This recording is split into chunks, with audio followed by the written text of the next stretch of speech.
If he hasn't got his junk out, then get it out, Stephen.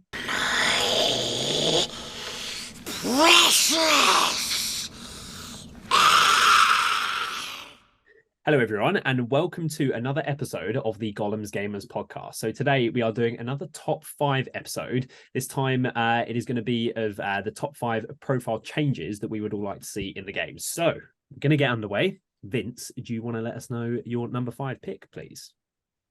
So number 5, I've gone for the Mordor / Isengard troll. I did see the trolls and I was like, okay. Yeah. It's just a shame because these beasts, they're just so iconic in the movies, and I just wish they were just playable. Like at the battle Minas Tirith, where like 3 of them smash through that gate, and exactly. like, holy fuck, like that is an epic scene. And and in the game they're just crap and no one takes them. They just need to be made a lot better to be worth their points. Usually, equivalent points worth of warriors are just better. And it's a shame that, they're not good. Yeah. I think they need to be either harder to kill, which would be very representative of, a troll, or just more attacks, or both. I mean, you do need to put like resources into killing a troll usually, unless you have like loads of strength 4 troops and you just like randomly kill one. The thing is, you really don't. You just strike with your 50-point striking hero and it dies. It's like it's just so easy to kill. It's really not that hard to kill. When I was looking at the trolls earlier though, I thought the biggest issue is usually the base. So like do you maybe put them on like the cave troll bases or something? And then the cave trolls are better because of the base. Yeah, you're absolutely right. So is that like a big sort of bottleneck as to why they're not used and why they're not good? It's one of the big reasons. I think that's quite a big one. But overall, there's just nothing good about it. Like even if the more like the Isengard troll's 110 because it's got a shield, right? Yeah. The 8 with a I think. Yeah. Even if that was 75 points. Yeah, you're still not like definitely taking it. That's how bad it is. It's so overpriced, and even if you reduce the points by a lot, you still wouldn't take it. That's the problem with it. Are they putting How do we make trolls competitive? They have no might. That's the problem. Monsters with no might are just worse. They're so unreliable with 3 attacks. But the might is like a hero stat, isn't it? So then like making them heroes. Yeah, but like it's just in general, monsters without might are just worse. Like unless you take a lot of them. Unless you take a lot of them that are like coherent together, like eagles. Like if you have a lot of 6 flying monsters that can do more, like, it's just way more coherent than just taking a troll. Like they just don't really add a lot, and you can't get enough out of them. I guess they're putting a lot of value into the brutal attack powers, but it's like on the big base, things like barge. It's like I guess they have to win fights for that to actually come off. Yeah, and they just don't do it often enough. Make 3 attacks. Fight 7, like the fight is too easily. So what I was thinking was giving them monstrous charge or an extra attack base. Monstrous charge would be pretty legit. Just something like that would help a lot. You still deal with them in the same way though. Like they'd be scarier if they do get into you, but you still handle them in the same way. Yeah, like you still need to give them more. Like I was I don't know, some sort of ability like to make them better against heroes. You could take 40 points probably off the Isengard troll, make it 70, and then it's a troll or 7 Uruk-hai warriors. I think the smaller base would be quite a good thing as well. But it's interesting. Like, how cheap would it have to be for you to be? You can't really change the base size because GW has created like thousands and thousands of the trolls. But if you could change the only way I think is you just leave them as they are, and just really decrease their points. Yeah, either that or you get them more stuff. How cheap do you think a troll would have to be to make it overpowered? Then you can just spam them. And then you have a big line of huge 70 points seems very cheap for a troll. Then you just take like 4 of them and they sit on an objective. And that's really 70. I'd be happy with 70. For So sure. I think 70 wouldn't even be that bad. They just take up so much room, and they'd sit there, and yeah, You'd still charge into them with one model a turn, and Yeah. you'd slowly kill each one by charging your striking hero in and kill it. Yeah, but you could paying for 2 for 140. Like you could spat like I think the repercussions of making it 70 doesn't seem obvious, but meta. you would it would people would find a way and Marching with Jack trolls in his far-flung base is Yeah. creaming over the fact that we're discussing a troll meta right now. Like if you were to like not change the points, I would want to give them something cool like a hero not being able to strike against them, or just something that makes them a bit more like unique, like the profile. Maybe when a hero strikes, like it only goes through on a 4-up or something. Or like, they get a free strike or something. Because in the movies, like no hero is standing up to a troll and feeling confident. Like Aragorn at the they're end. all struggling. Aragorn at the end. Yeah, exactly. He's getting fucked. Yeah. So they need to have some sort of mechanic where if a hero is going to try and fight them, it's not going to be like, oh, they're going to strike and then they win and then that's especially it. like the troll chieftain. Like that thing should be legit as fuck. Yeah, exactly. And it's not. Yeah. The Well, trolls at least he can strike. The troll chieftain's actually better because, as you said, best of them. he's got might. Yeah. They're just doomed. They're just not. They're just doomed. Base How- size. What Tell you, does it's it base like? size. Comment below how many points a troll would have to be to make it competitive. Yeah, I think wanna see 70 that, points yeah. would make it good. No, there'd be far too many. They need magic resistance as well. So we're talking 70-point trolls with resistance and magic. No. If you keep the troll If you keep completely them the as it same. is, Yeah. 70 points, and then 75 points for the Isengard troll because it has a shield. Yeah, to be fair, I don't disagree with that. Maybe 80. I'd probably put it at 80, maybe. So if it was How much are cave 75 for the trolls? Mordor troll and then 80 for the troll with a shield, the Isengard troll, How would much are be- cave trolls though in comparison? It's 60. So making cave trolls like 50 So if points. we're making Mordor trolls yeah, 75 70. points, you just take a quarter off the points. So you take a quarter off the points of a cave troll as well. Make it like Roughly 50. yeah. So do you take a cave troll or do you take like? Oh, They still wouldn't be good, even if they're Yeah. 75 points. They still This wouldn't. is how be good. bad they are. Point Even if six, you strength 6. I mean, it's pretty good. Like imagine heroic combating with loads of fucking 50-point trolls with like another hero, and you're just swinging around cave Yeah, trolls. but Durburs is not getting anywhere near. Durburs. No, Durburs. just in conclusion, it'd just be cool to see more trolls. Yeah. It's a great pick from you, Vince. That is a very good very pick. shit model. It does need some love. Yeah, like, I have one right here that I have never actually used in a fucking game ever. Yeah. I played. Shout This out to thing's Ollie. huge, and I love it. Ollie Martin played that. When we were at a Havant event, and my Sentinel I was playing Lothlorien just compelled it backwards for like 3 turns because it's courage 3. Yeah. But they actually made that thing a really good profile. Like with the Fight 7, it's got 4 wounds, +1 to wound, like with the Scythe Gauntlets. Like, that thing's got a lot of damage output, but it just never does it, like ever. Because the courage is it just kept running away. The Sentinel was like, see ya. Anyway. That's a good pick, Vince. Yeah, to kick us off. So my first pick, number 5, might not be much of a surprise as I'm a big fan of this like army list in general, but it's the Gundabad Warrior. So I would like to see the Gundabad Warrior. I just saw everyone look up at their cams as I said that. They were like, oh, I'd like to see the Gundabad Warriors be fight 4. I'd like there to be some kind of way that the Azog's Legion list can get up to fight 4. I think a way that they can do that would be, so there's like a special rule that if they're within 3 inches of an Azog Legion hero or an infantry model with the monster keyword. I think that would be quite interesting because obviously the Azog's Legion thing is meant to be like, it's the army that, you know, marches on Erebor and you've got all the monsters and everything. So not only is it about the heroes, but it's also about, you know, being in range of your monsters as well, right? Because obviously the army list is trying to encourage you to take those things. So something like that I think would be quite interesting. Ash, If you are banned from taking Hunter Orcs at the same time, go ahead. You can't take Hunter Orcs well, I'll give you that deal. So yeah, so I did obviously think that it makes the list way better, right? Yeah.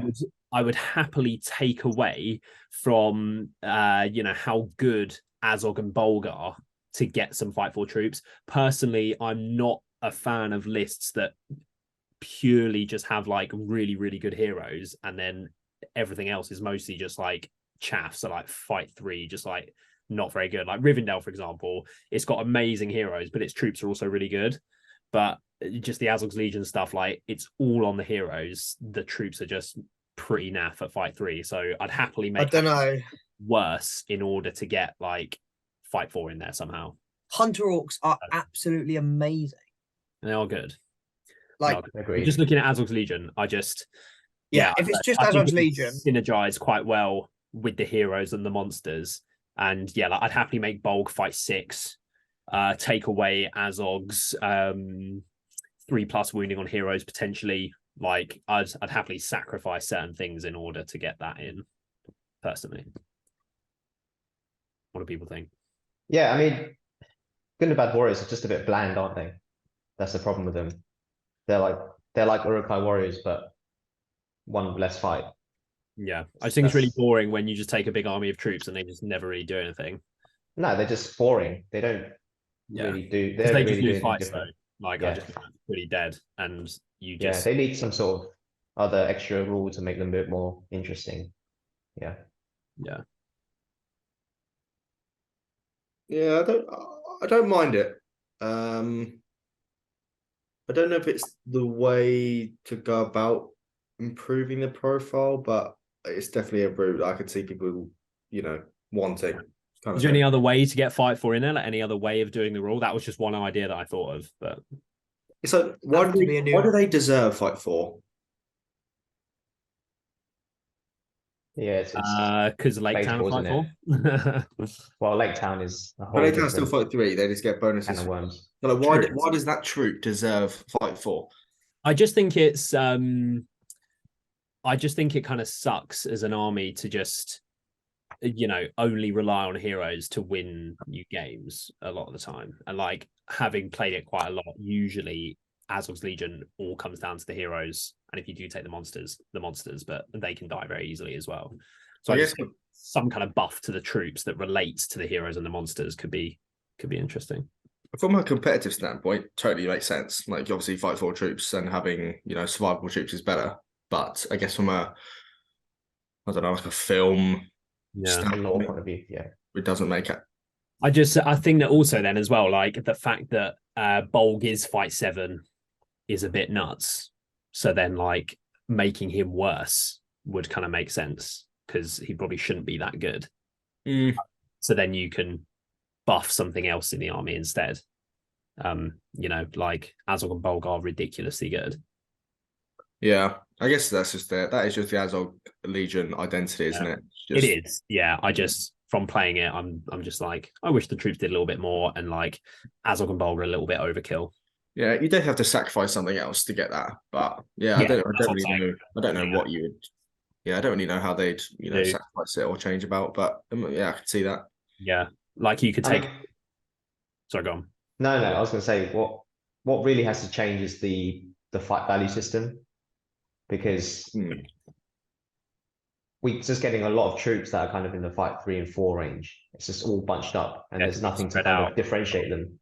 So if you kind of stretched out the scale and made like a Warrior of Rohan like different to Warrior Minas Tirith, I think you could change it from 1 to 10 to 20 up to 20 maybe. There's a lot of space. Like you could literally have like warrior profiles 1 to 10, and then that immediately gives you way more room. Yeah. So then hero profiles above all of a sudden you've got way more scope for variety, and then don't have that problem of like, you can actually say Gundabad Warrior is, slightly worse than Urukai, but better than, Warrior Minas Tirith, and then there's something else that's in between. And at the moment, like 90% of the game is bunched up between like Fight 3, 4, 3, and 5. Yeah. Makes sense. But yeah, I think that'd be something cool to do. So that was my number 5 pick. Sam, on to you.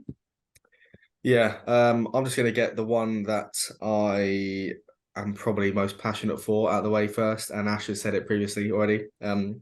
The Cardish King. This guy needs to count for banner VPs. 100%. Yes, he is a 6-inch banner. It is great. He does a lot for the army, but he needs to be banner VPs. He has the most amount of banners on any model in the game. He's got 2 on his foot model, and then 4 on the chariot, and he doesn't count as a banner. Justice for the Cardish King. It's criminal. Yes, it's absolutely it's absurd. Hey Claire, listen up. It is absurd. You I'm should coming for you, Jay. that. You should totally submit that to the FAQ. I submitted stuff about Brawl Gear. I to be fair, if someone has surely have had to submit that as an FAQ, like before. Be the change you want to see in the world. Sam. Yeah, Sam, you can't trust people, mate. You need Oh, to. The thing is, it's in the profile of. It just says it's a banner effect. So like, it's very clearly written that it's not meant to be a banner. So that sounds like a perfect candidate for an FAQ. Yeah. It's just very, very upsetting. Change the Cardish King ruling to read this. Yeah, it needs to be. I just don't understand why it's not. To be honest, the whole fucking army should be a banner. Every model, every horseman Should be a 12-inch banner. Yeah, because I was going to say, like, should be a banner to itself because they all carry fucking banners. So that should be their new army bonus. Wouldn't that be quite insane if like an army bonus was like every model gets Lord of the West? You sack off the horses, so you then have to take foot troops. However, they all become banners. So that would be crazy. fucking lit. That would be insane. And they can benefit from their own banner and a friend's banner. Oh no, that'd be too good. No. But because they don't have spear sports, so it still would be shit. It wouldn't be great. Like taking them a full mounted card is way better. But they just need banners. The king needs to be a banner, and it's criminal that he's not. Can't wait to see you running on. Yeah. That's like a TED talk. Yeah, that'd be pretty lemon. Cool. Okay, Ash, your number 5 pick. Which one should I choose for number 5? Probably something for my number 5 pick. I'm going to choose something that won't change the meta in any way, but is thoroughly deserved, and it has triggered me previously many times when I've been playing, and that is that Merry and Pippin, captains of the Shire, should be Fight 4 and not Fight 3. They start their journey off in the Fellowship, costing only 10 points apiece at Fight 3. They then do the entire trilogy of the Lord of the Rings. Merry helps to kill the Witch King.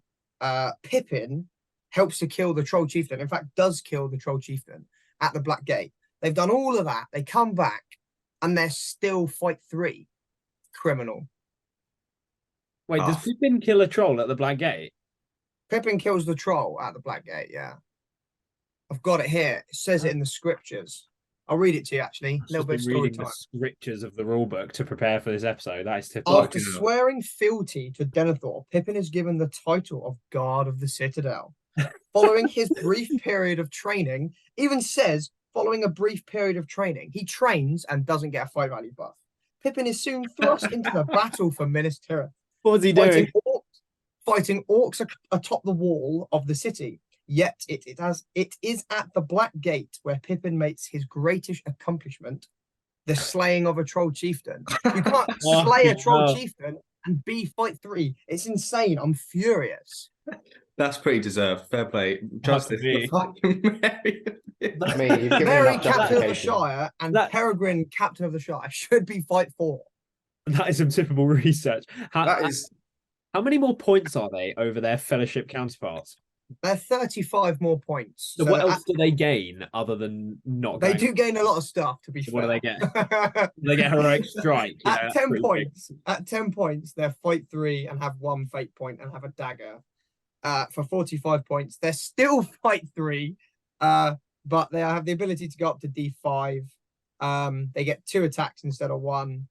They get 2 wounds instead of 1. They get 2 might, 2 will, 2 fate. 2 might. So they do get a lot of buffs, but got a lot braver, it seems. They've got a lot braver. They've got a lot more heroic, but their fight skill is still 3. It also triggers me because again, The Hobbit Sheriffs are fight 3, and they didn't kill the Witch King or slay a Troll Chieftain. Oh, I'm angry. Anyway, that Jesus. no one should disagree with that. That's How long another has this TED been- talk. Yeah, how long has this been brewing, Ash? This is one of the reasons I stopped taking Defenders of I the knew you were about last to say year. that. It's like, oh, okay, I can't charge anything because everything is fight 3. I'm not out fighting anything with my Chad heroes who have done so much epicness throughout the trilogy. They should be fight 4. Epicness. Do either of them Epicness. have strike? They both have strike, but it doesn't matter because they're fight 3. What do you mean? just strike into That's a troops, kill fight troops. 9 Hobbit, mate. Yeah, they can't even max out. And if we're really getting serious, they should also be strength 3. But never mind. So they're both strength 2. Yes. How do you Okay. kill a troll at strength 2? It shouldn't have happened. With one attack? They Yeah. got more. They got more buff and better fight skill. Ash is a Hobbit On, fan. yeah, Fair play. Justice. Justice for Merry and Pippin. Okay, I like it. Moving on, Vince, your number 4 pick. What do you have? I've got Gandalf the White. Oh, great pick. He was further down my list. Oh, He was an This is honorable my Yes. mention second. for me. Yeah. Oh, okay. Yeah, I mean, this guy is. I mean, everyone knows who Gandalf the White is, but you just never see him, and it's a shame because he's such an iconic character. He should be. Well, he is really, really good, but he's just too many points. Hmm. And I don't know what what you do to change that, but Re-roll. Re-roll. yeah, I have that rerolls exact to thing cast. written. So like Saruman rerolls to cast and resist. That would be Reroll. pretty good. But I think his main problem is he's fairly good in combat. So you want to kind of get him stuck in as well. Is he But only one then- attack, or is that Gandalf the No, Grey? he's 2 now. He's 2 attacks, defense 6. So he's quite choppy. He's got strength 5 on the charge with Elven Blade. So he's not bad. But He's the best wizard, isn't he? At Yeah. the time, he's just terrible at He's casting. literally so a he doesn't have god. reroll. He's literally a god. He's a fucking mile. Yeah. yeah. Basically, How is he And not then re-rolling? Re-roll. Re-roll. Yeah. And then Reroll. Has you to lose have a a- reroll. You lose priority and then he just gets tagged by one guy and then he can't cast. Yeah, your 240 And point caster. 240 points. He should Combat. he should cause terror to evil models.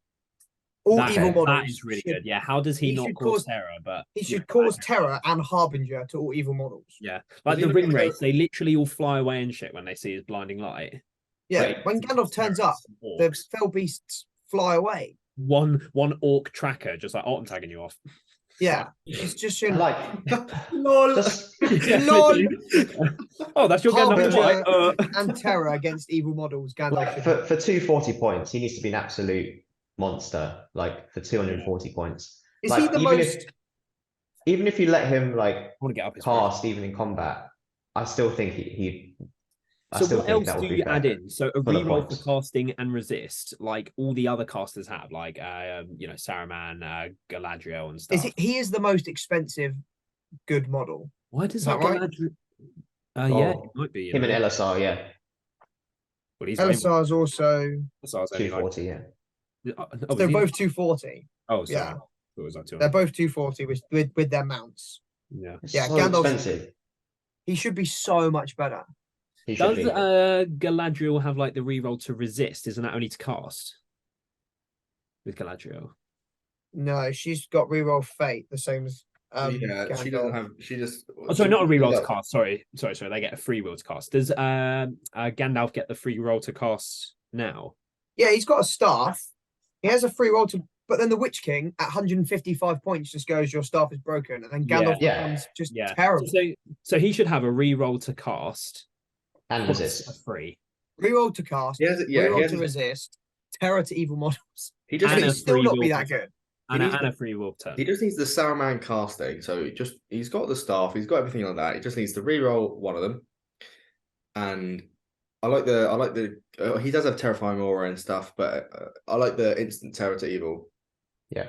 Um, That's quite cool. It does have like Fortify Spirit as well and a 3-up. Is it that like Oh, yeah, something like that would be really like OP? He's got good spells. he's totally the best caster in the game, but the price you pay He's too expensive. You can't Yeah, get Sorcerer's enough Blast No, stuff is around no, it. no, no. Not. I wouldn't say best caster. He's got the best spells, but he doesn't cast them because he doesn't have Yeah, that it's reroll. just not Yeah, reliable. it's like the Yeah, yeah. Necromancer. Like he's got crazy good spells, but he's not the best caster in the game. Yeah. Like But You even just if you can't put gave stuff around him. I guess they're trying to put how good his spells are behind some kind of, paywall, because if you don't, then he's really OP. like even if you gave him all that stuff, would you take him for 240 points? I Yes. still wouldn't. Would you? Yeah. 240 is a shit ton of points. So I would many definitely points. take. I would totally think about taking him. I You'd have to would play love test to him. use it. I really wish he was like usable. I love Gandalf in the I've films. had great fun using him in a freaking Eagles list. Never mind if it's green ally, an actual ministerial list with loads of Yeah, mono. imagine him in a ministerial list with like, Boromir Yeah. or something like that would be so cool. What then with like 5 Warriors and Ministerial?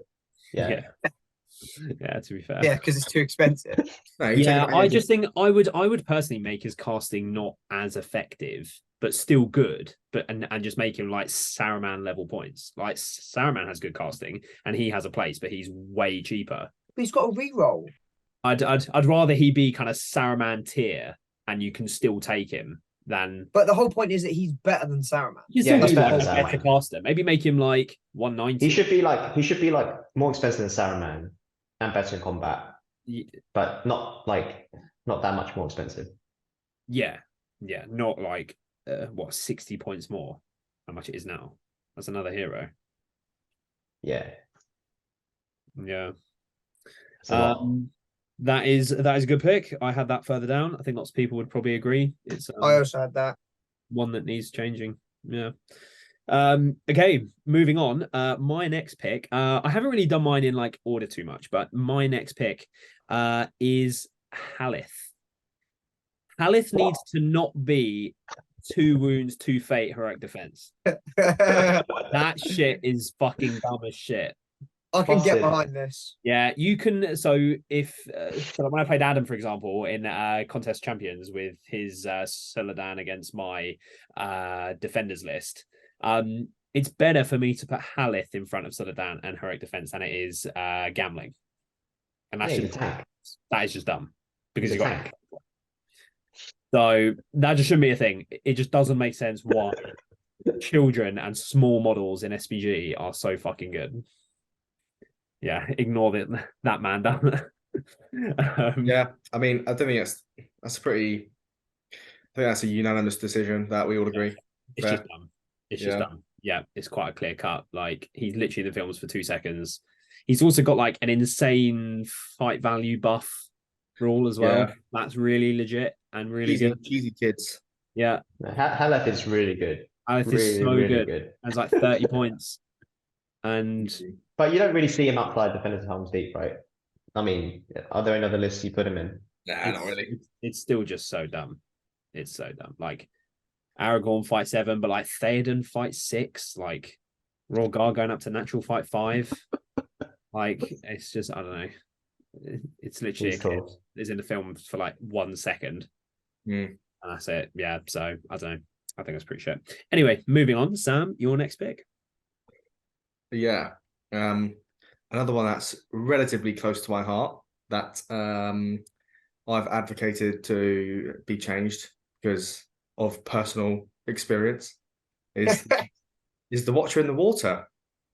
Whoa! Close to your heart. Wasn't this the model that you wanted to start using and then totally sacked off? I honestly, this model is probably one of the models that I wanted to use so badly this So year. you did want to use that a lot. Like I wanted to make it. I really wanted to do well with this model and have it be competitive and do well with it at tournaments.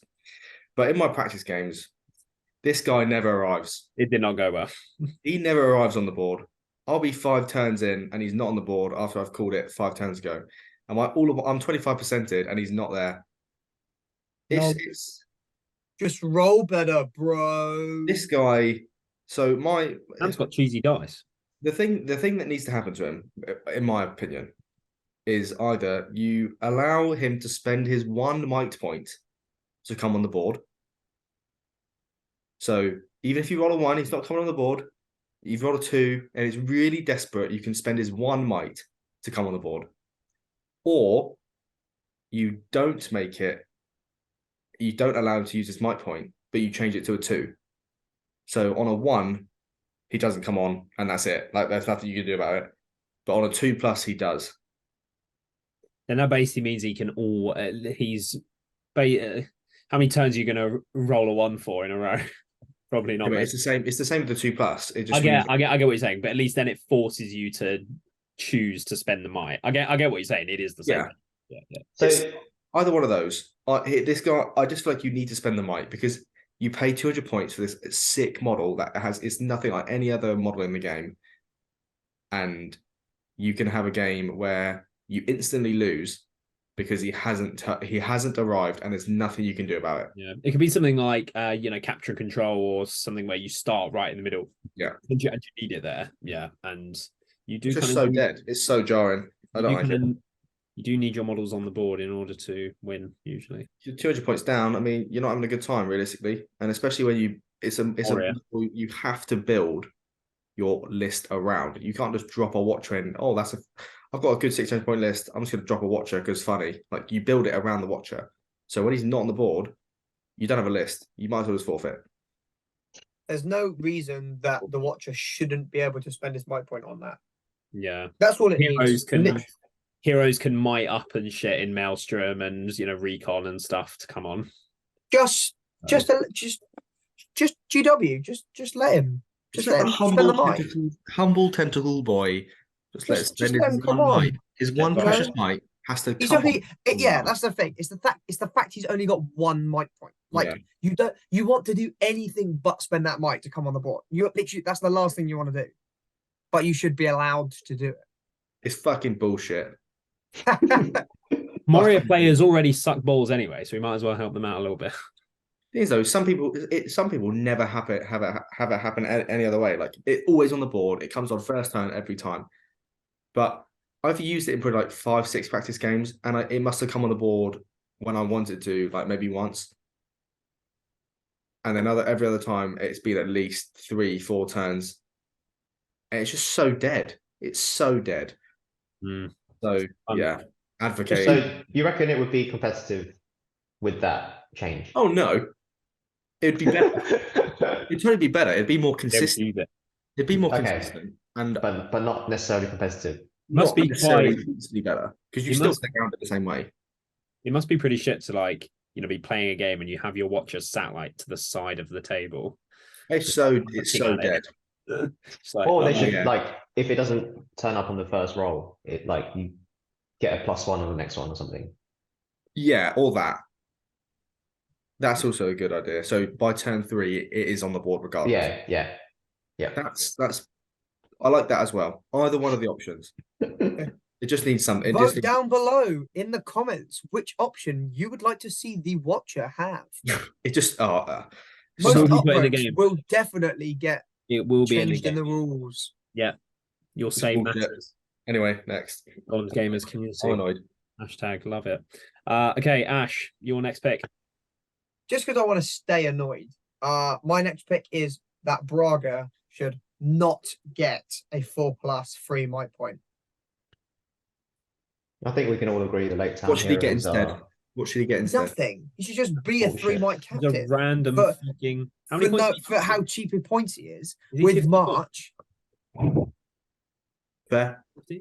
I can get behind that. So I was just asking. He shouldn't. That rule just should go. He shouldn't have that rule. What did he do to deserve that? That's probably one of the best rules in the game, and Braga has it. Who the hell is Braga? Back to the guard. What the fuck you on about? You know Braga. Gandalf the White for 250 points should have that rule, not fucking Braga. You know Braga, my mate. Oh, brother Braga. Brother Braga. Yeah, that just because I wanted to stay angry. I'm angry every time Braga.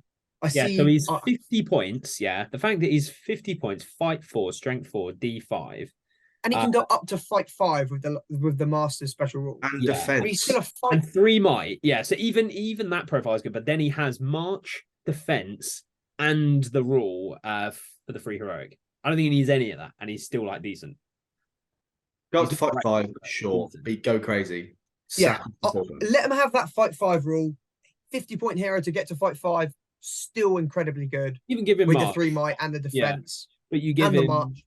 you give him defense and the pre-heroic. Yeah, Criminal. I agree. that's pretty nuts. Yeah, Okay. I don't think anyone can disagree with that except for Tom Patterson. Shout out Atomic Heart. And guess what? He would be wrong. He would be wrong. He's totally going to call you out on his next episode now. Except for Dobbas. All the other people that use Lake Town soup, and he just chuck it. Oh, that's funny. That's a gash. Okay, so Ash with Braga with his third pick. Okay, Vince, is this your second pick now? No, third. Oh, third. That's Ash's third second now. pick. Okay. Yeah. So third pick, I've got the Urukai Berserker. I looked at the Berserker. Nice. Okay. What would you change? Well, it's got one of the worst special rules in the game. The Berserker Blade, allowing you to double hand, and if you win the fight, strike every person you're in combat with. It's just a non-rule, isn't it? And it's a shame because the Berserkers, I think they should be way better. They should have some sort of, I don't know, it's in the name, isn't it? Berserker. They should have some sort of Corsair Reaver rule, makes them like at least somewhat interesting. And they're supposed to be really good, and they're just not. Why? Yeah. I think that fate rule, oblivious to pain, should be on a 5+. Yeah. I did think about that. 5+. 6+ is just completely something. But then I thought you're getting in like Arnor range. Then what do you give Arnor a 4-up? No. Arnor's got nothing to do with it, Elliot. No, Berserkers are crap. Berserkers are crap, so we need to 5-ups. We need to fix them. Yeah. I thought about the 5-up, but yeah. But like the whole thing with the 2-hand blade thing, it's like, so you go -1 in the dual roll, but in the situation that you might do that, because you do a strike on every single person in the fight, you'd be doing that when there's lots of people on you, but then they have lots of dice to win the duel, and then if you're -1, they're going to win. Yeah, exactly. Why would you do that? Yeah, exactly. I don't think they really thought about that rule. Like the naming of the other rule, impervious to bowfire, is a lemon special rule. Just reading that out loud made me happy. Impervious. But there is because I've got the book open.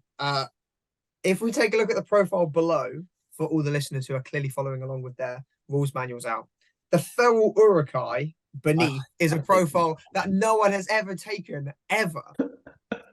Does anyone have the Feral Urukai in there? I actually have played against Feral Urukai. Oh, God. I non-ironically have. For 13 points, they are absolutely atrocious. Yeah, terrible.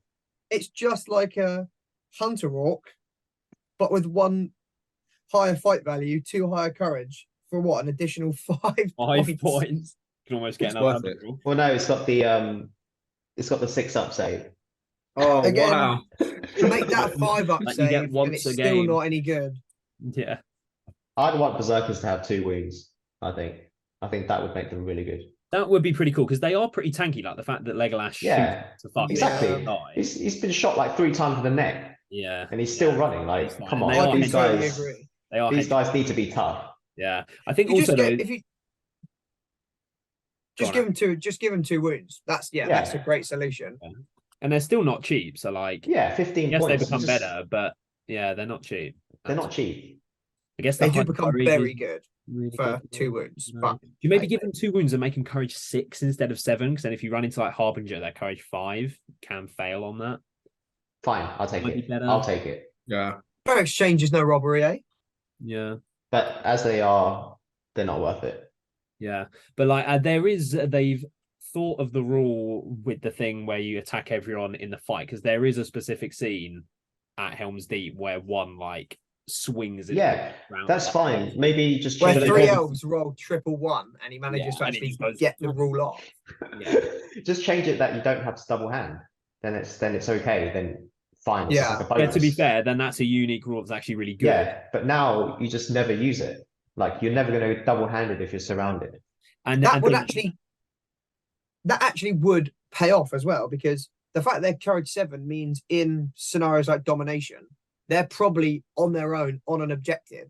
And if they get surrounded by the opposing player trying to take that objective off of you, you can then just make it. It shouldn't have to be two-handed. It's like and then you can it actually becomes do a good.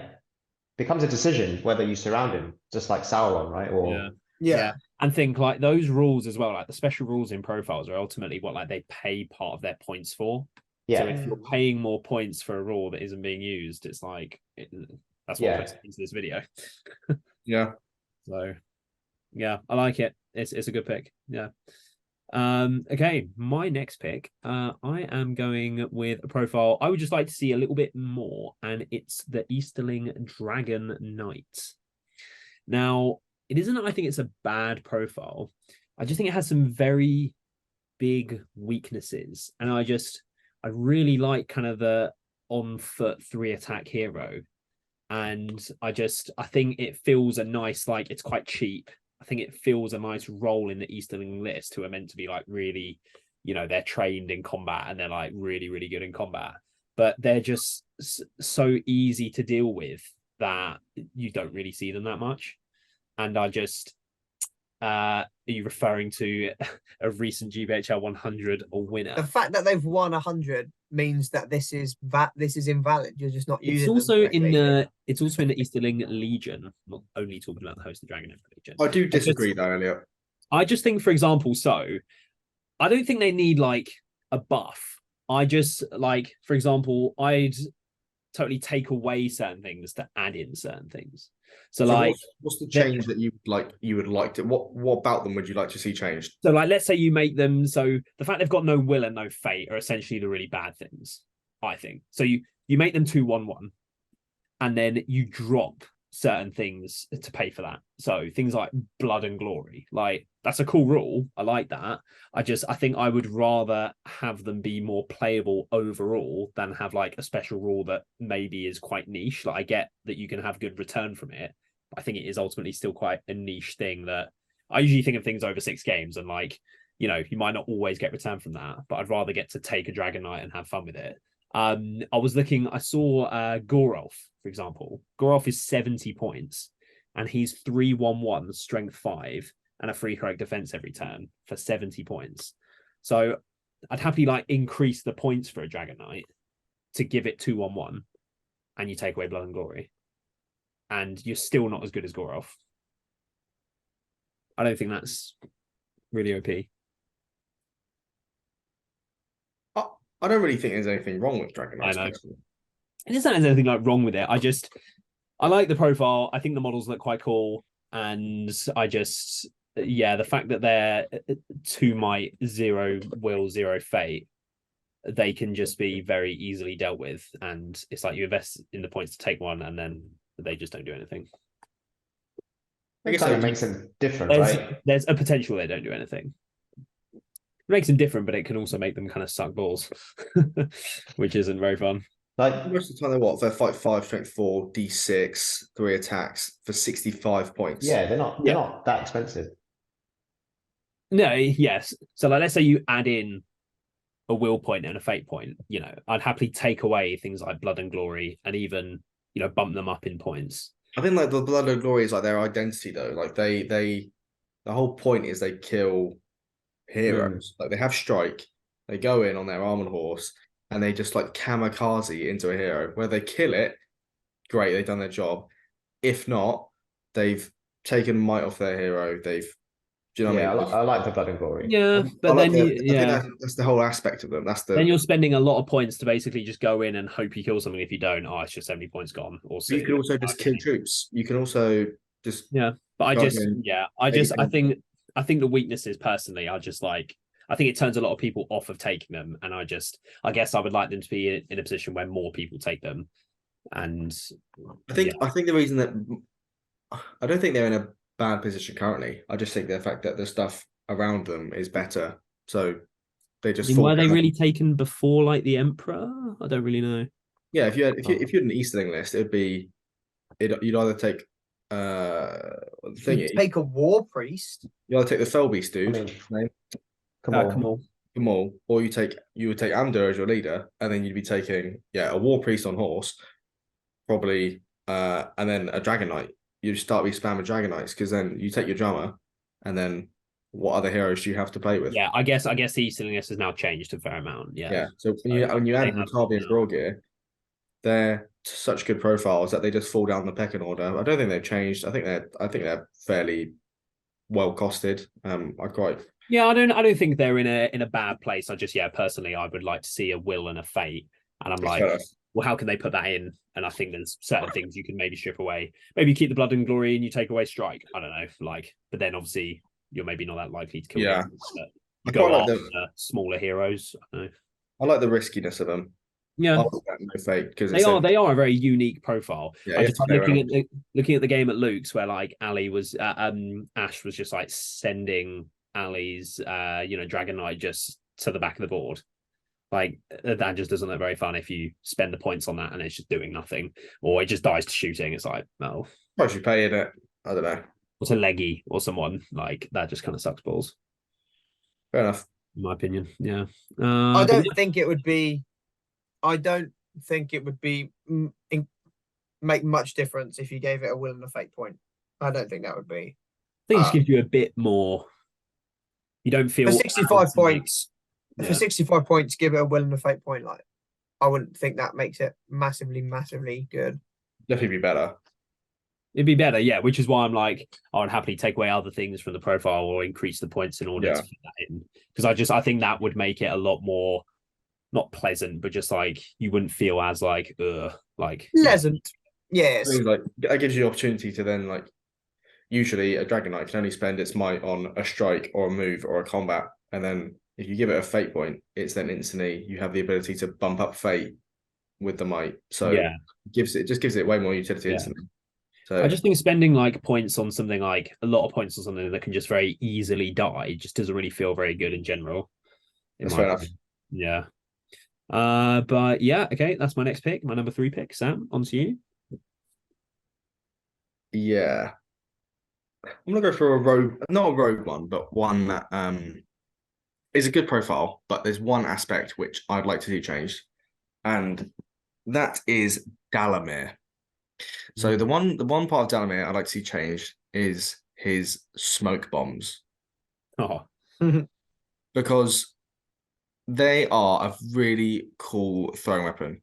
You have the ability to just a little ninja channel transfixing someone by throwing a fucking bag of whatever the fuck it is, just a smoke bomb in your face. It's like lol. And when they go off, they are really powerful. But the problem is they never fucking go off because they're made better to more likely to go off. Yeah. The whole point of the smoke bomb is you do it to a hero. So you charge a hero, you smoke bomb them, you're then higher fight than them, and then you can use your Bane of Kings to kill the hero, essentially. But all they have to do is spend, I'm going to use a will, and they get rid of it. You might as well just throwing dagger them at strength 3 and hope you chip a wound off because it's just better value. Likely. Yeah. They only become good when you play monsters that have no might, will, or fate. So, i.e., eagles or shitty trolls, as we mentioned earlier. Yeah. And those scenarios are so niche that the smoke bombs are just never see any play unless you take like a Knight of Umbar and you start sat-welling people. But I think that's on like a 6, and no one takes on a 5. Sat-well on a 5. I was just literally about to make that point. Yeah. You're looking at the rulebook, Ash. I've had the rulebook up the whole time. That's what I was like. You are looking at something down there. I didn't just memorize the merry passage off the top of my head. I've just seen you looking down for quite a while. I'm like, is he reading a book? Because every time someone speaks about a hero, I just go to the profile and just look at it. It's just I think the smoke bombs basically the thing I'd like to see changed is basically so Dalamir hits on a 3+ when it comes to his throw weapons. When you charge a hero, you throw your smoke bomb because it's a throwing weapon. So whatever that roll to hit is, the opponent then can elect to spend however many will, like magic, and they have to match that to hit roll in order to resist the channel transfix. So you charge in, Holy shit. you roll a 4. You roll a 4 on your smoke bombs. They have 3 will. They can then spend 1, 2, or 3 will, and they just have to roll, just like magic, a 4+. If they roll a 4, they then don't. They're not. You know, they don't get the effect from smoke bomb. But if they don't, they do. Obviously that rule is way more powerful than the current one, and whether you change Dalamir to go up to 100 points, I would prefer that to make the smoke bombs useful. Is he 90 points now? He's 90 points now. That could be a potential most horrendous take I've ever heard. Why? Tell me why. That would make Dalamar.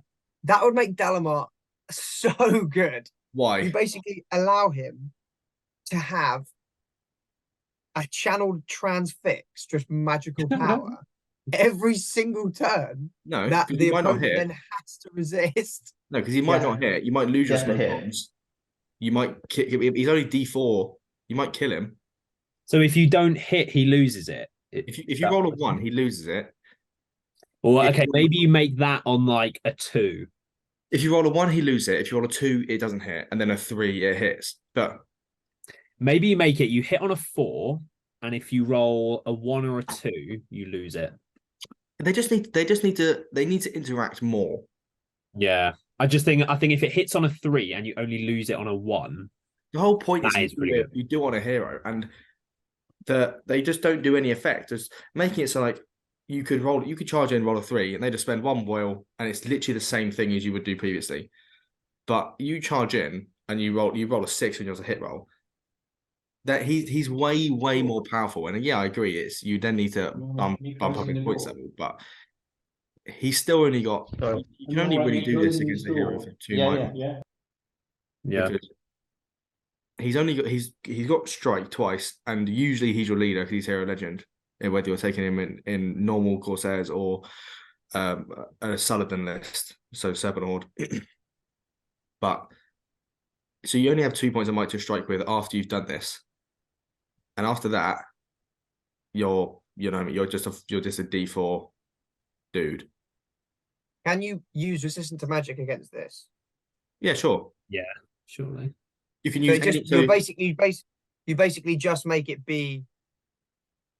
Okay, I think you just give him a special rule then that says. I would agree with you, Sam, if it's not the channeled version of Transfix, because the channeled version of Transfix is so good.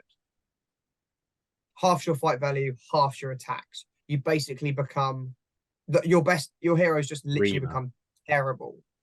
And the fact that you could just do that every turn you win priority and throw a weapon, and then your opponent has to resist it on the same dice that you've cast, you're basically giving Dalamar a magical power.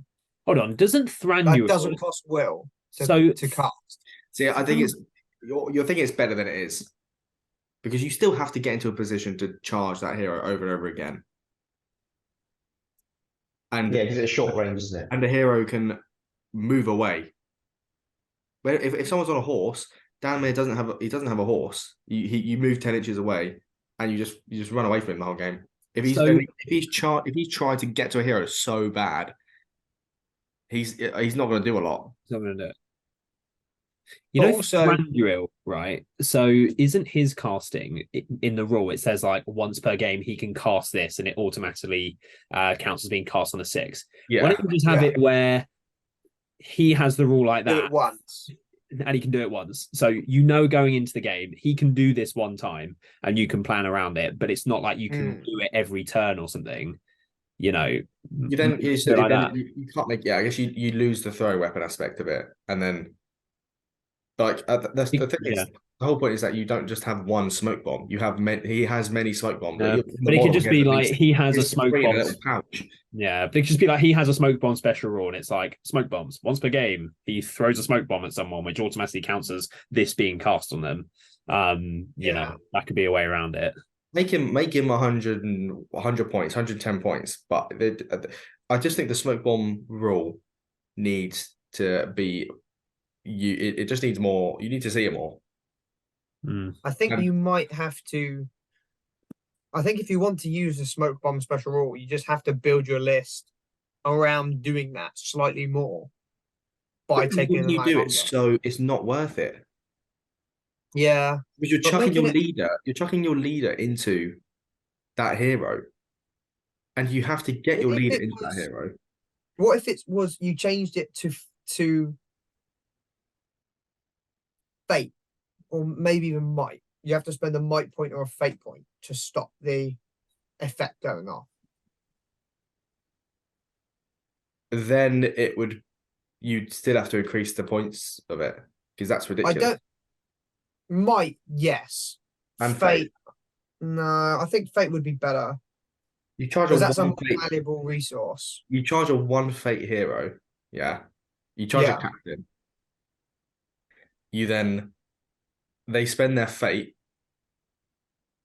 and then that you only then have to do 2 wounds with Bane of Kings. They're dead. Win 1 turn. If you charge them afterwards. Yeah, but they would be dead anyway with Bane Kings with a fate point. No, because you could do 2 wounds. Like someone might do a, I don't know, a heroic combat after if you have a no fate captain that's been lost their fate because of the smoke bombs. Yeah. 2 wounds, eating 5s. See, I actually think fate makes more sense as well because fate is meant to be like you get lucky and you avoid the wound. You could spend a fate point to get lucky and avoid the smoke bomb. But I think that actually makes more themey sense than will as well. Oh, And it are we doesn't talking make it about that that you much. can? We're talking about that you can spend So, fate because as well. I think so- Sam, yeah, my I think how Sam wanted to change the rule makes it really, really, really good. Whereas if you just changed it to fate, it would be a lot better, and it would also make it more valuable because, for example, you go into even like Glorfindel then has to spend a fate point to stop this spell going off, and it's That like doesn't do a lot. That's the problem. no, but it does more than a will point. Why That's don't what I you mean. It make just it? does. Why don't you make it that Dalamir has to spend a fate point in order to do it? But it automatically casts, like it automatically goes off. So your leader has to spend a fate point in order to do it. You have to invest hard. I think what Sam's trying to say is the effects would have to be really good for you to want to like Yeah. put Dalamir in danger. So the Yeah. the return has to be worth it. You're putting your D4 leader into if you're doing it to their leader or something. He's only got It has 2 to be worth he's it, fight yeah. 5. He's D4. You also, yeah, but you don't necessarily you're not charging him. It's just a throwing weapon.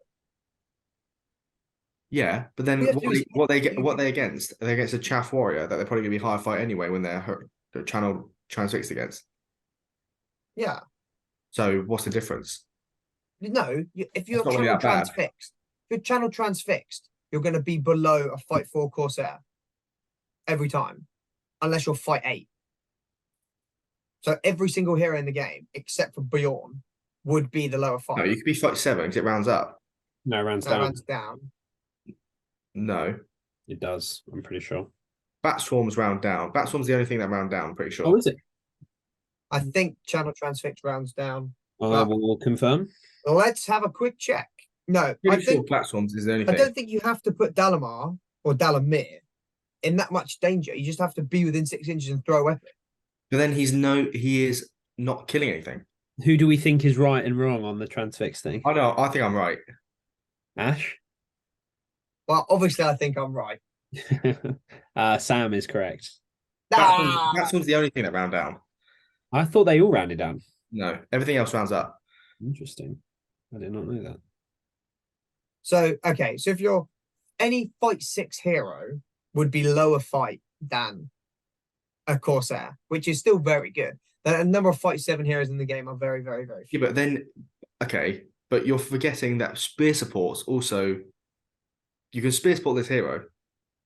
You True, can. but not if you it's can on, have a fight not if it's on a 5. horse. Huh? Not if it's on a horse. Yeah, but you can if you have a Which- horse, you can very easily move away. Not really, because Move away. What do you mean, not really? because Della, he's got a 6-inch move and then he's got a 6-inch throwing weapon. Yeah, but you have So- your ranks of lines between that as well. Yeah. So he wins priority, charges over there. You move, make a little gap, and just throw into the combat. And then a fate point. If you have to then spend a fate point, I think that fixes the rule a little bit better. Yeah, but even if But no one, Vote down below whose solution you like best. no one would like care. Ash's solution or Sam's solution. If anybody has actually made it this far into the video. It's the thing that Everyone has, actually. your way, no one cares because they chuck it in and they're not against the hero anyway. So why the fuck do they give a shit? And your way, you make Dalamir the best magic caster in the game. No, you don't, because he can miss. He can still make it a 2, make it a 3+, make it a 2, like Elliot said. 2, you lose your smoke bombs. 4 to hit. That doesn't really matter when you're hitting on a 3, which means you're effectively casting. He did just channel say hit on a 4 though. You're basically 4 make. Oh my god, make it 4 Okay. to hit. You lose. Okay, it. you cast it on a 4. You then cast channel transfix on a 4. Yeah. Spending will. Well, only do it That's- once. So are we saying that you only do it once? I think maybe even you auto cast it, but you only do it once. I think being able to do it each That turn. loses. That's pretty not the point of the insane. smoke bombs. You have multiple of them. You make the. Yeah, but I think I think Ashley's- say that you could do a channel transfix every turn on a 4-up potentially if you roll well. That is people really can good. resist it. That's and then insane, isn't it, Elliot? No, That's That is like, good. If you do that every turn. What do you mean? No, it's not. if you make this, you make him 120, 110 points, yeah, and you do that rule. If you're doing it into a hero, you're charging your leader into their leader. You can probably kill Dalamir in 2 turns. Bear in mind he has to strike. Yeah. Bear in mind So he has you to roll- strike, and then he has no might to bump up his fate. Okay. On the other hand, you charge in, you roll a 6 to hit or a 5 and might it to a 6. Then they don't resist it, and then they instantly die. Yeah, they That's spend all. any hero. They spend That's all. any hero. Then why do they instantly die? Because you've charged in, you've got Bane of Kings. They've got half their attacks and half their fight So value. you Which means- have 3 attacks re-rolling, and that's it. Yeah, and that's if Dalamar's. That's if you've got no support. Okay, so you have And you've 4 charged attacks, nothing 3 of them else are in. re-rolling, and that's it. So you get 6 attacks at strength 4 on any No, you hero. don't get 6 attacks. Okay, 3 attacks, and then you reroll the ones that you don't win. Yeah, so you still need if it's a lot of heroes are D7 or it's D6 you need 5, D7 you need 6 still. They don't die in 1 turn. You're making out as if it's instant death as soon as you get channel transfix. It's not. A channel transfix is so good. If you It's set so it up, good. It's very And good. just to cast it every turn without spending will for free, basically on a 4+. Insane. You're making think it's better than it is. I think you're thinking it's way, way worse than it is. That would be one of the best rules ever. we will let the viewers decide. We will. You're yeah. You clearly haven't used Corsairs enough, mate. Right. Thank you. Moving on, Next. Ashley. Hopefully your pick is as controversial as Sam's Oh one. God, I think mine. I don't know. Right, what number are we on? 3. I believe so. Okay, I'm going to pick one that does deserve some love. I don't think this would be controversial because this isn't making a hero OP. This is just changing a simple warrior profile. So Osgiliath veterans. Their special rule is pretty rubbish. They get +1 to their fight value if they're within 6 inches of Boromir or Faramir, and it's cumulative with other fight value bonuses. So basically, you put Osgiliath veterans with Boz and his banner, and they become fight 5 for basically 10 points. Whoop-de-doo. You then compare it to a Guard of the Fountain Court, which is also 10 points, which is the same defense, a higher fight value naturally, and has bodyguard. And 1 less courage, but bodyguard, so it doesn't make any difference. So they serve absolutely no purpose within the Minister of list. However, my change would be that Osgiliath veterans gain +1 strength within either 6 inches of Boromir or Faramir. And then that actually gives them a unique role within the Minister of list, as there's no strength 4 within Minister as it stands. You make And them also- like Helmingus. It also works quite themely because obviously there are Osgiliath veterans. Themely. Themely. New word, add it to the dictionary. Themely. So it works themely because they are they've been fighting, as it says in the little descriptive passage, they are grizzled warriors. And that just means that they have built up a good amount of strength and should be strength 4. Again, it serves a very unique purpose within the Minas Tirith list, and I don't think it would make them overpowered or make Minas Tirith overpowered in any way. I think The it'd just fact be that cool. you've been reading all the descriptions to try and support your arguments is pretty typical. Thank you. Do like it. Yeah, Osgiliath veterans are not good. No, I would agree. That's it, really. Simple as that. Nothing about the commentary, just they're bad. Yeah, strength 4, I quite like it. I quite like the suggestion. And it's only within 6 inches of Boromir or Faramir. So it's just makes that special rule better. Is that all you pay for 10 points? That rule? So their What base else are 8 you? points. Their base 8 points. Oh, Their fight 3, strength 3, D5, 1 attack, 1 wound, courage 4. oh, sorry. I thought you said they were 10 points, or was I? Am I tripping? So 10 points is because you can give them a shield and a spear. So I was comparing them to the Guard of the Fountain Court, which is 10 points and see. has a spear. So if you make them 10 points, they're comparable. So with the shield, they go up to D6. They do go up to D6. But they don't have the shield rule special rule. Yeah, it's an interesting one. I don't think you need them for the fight value, really. You already have other troops in Minas Tirith that do that. That was the crux of my argument at the start. Yeah. That you've already got the fight value troops. God of the Fountain Court, take Rangers or Citadel Fountain Court Guard to give you that. Yeah. That's why you never see Osgiliath veterans, because they're courage 4, but as I just said, God of the Fountain Court and Citadel Guard have bodyguard, so they're fearless anyway. I like the idea of getting some strength 4 in Minas Tirith, give it a bit of punch, but at the same time they have to be within 6 inches of Boromir and Faramir, and they're only D6 if you give them a shield, so not in shield wall. So they're also probably the only D6 troop. They change your front line from D6. Sorry, a regular Minas Tirith front line would be D7, either in shield wall with the warriors or with a shield on the Guard of the Fountain Court. So you'd exchange your regular. You can choose. You can have the bog standard shield wall that's D7, or you can have the Osgiliath veteran front line that's strength 4 but D6. I just think it gives you more options and actually makes a purpose for this actually quite cool troop that no one uses. I think there are plenty other army lists that could use a similar sort of thing. Something like Minas Tirith already has a lot of other profiles. The fact that it has an Osgiliath veteran profile sat there that can be so easily changed and would make the list way more versatile. You look at this like Rindell that just only have one troop profile. Like they would love to have Osgiliath veterans with this rule to, spice up their lines and stuff. So Minas Tirith is already in a good place in terms of variety, but it would make it obviously better, which would be a good thing. There's a reason they don't know, because that would be fucking ridiculous. Is that I feel like you're just saying that because I didn't like your Dalamar idea. I'm really not. What's the point in having an Osgiliath veteran?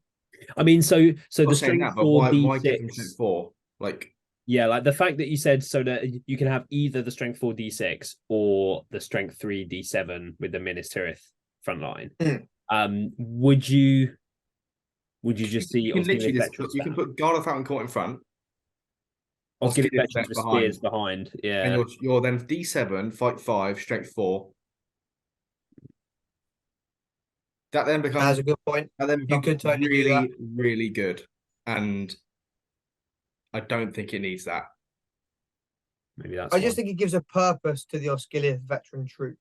Like you can sort of you can get Helmingus with strength 4, and you can get things in Rohan up to fight 5 troops, but not infantry. You could take Halith and do that. That requires then another hero, though. Yeah, You're taking There Boromir. are ways you could do it, but yeah, Boromir's banner hits a lot of the fights. the fact that you could just spam Fountain Court and Strength 4 or Gilead Vets every game would be really good. Yeah. That would be proper lemon. I But they agree are they need also changing. they are more expensive than regular Warriors of Minas Tirith, and Yeah, true. have to have them within 6 inches of Boromir or Faramir. Maybe put And- their points up there. Maybe you make them 10 points baseline with a spear. Maybe you make them D5, Strength 4, 10 points. Yeah, don't give them a spear. Sure. Maybe Sorry, don't give them or a shields. shield. Yeah.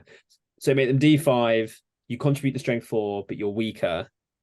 And they're It still just expensive. tries to serve a purpose in the list, because at the moment they just don't. There's no reason you'd ever take them. Yeah, it'd be a much more they're elite quite- way of running Minas Tirith. having a Themey off Gilead veteran core troop that can be strength 4 within 6 inches of Boromir or Faramir just gives them a purpose in that. To be in fair, that it field. wouldn't be very themey if you then had a front line of D7 Founding Core Guard because they weren't out as Gilead, but there we go. Well, maybe in a new. I don't know why Gondor at War had absolutely no Minas Tirith Legendary Legions in it, but you could have a Minas Tirith defensive Osgiliath Legendary Legion where that becomes a rule, and maybe that would be nice. You could only take Osgiliath veterans. Yeah. And I like that you're trying Warriors to of think Minas of Tirith. ways to make them relevant. Yeah. Basically, I'm just trying to make them relevant because they're quite cool and you never see them. And they've got a rule that is already met through other troops. Yeah, their rule is irrelevant. Yeah. You just so making it a strength buff instead of a fight value buff would make it relevant, basically. Yeah. Yep. I like the pick. Okay, Vince, your number 2 pick. I've gone for the King's Huntsman. Okay. So if you just change one thing about him, I think he'd be pretty good.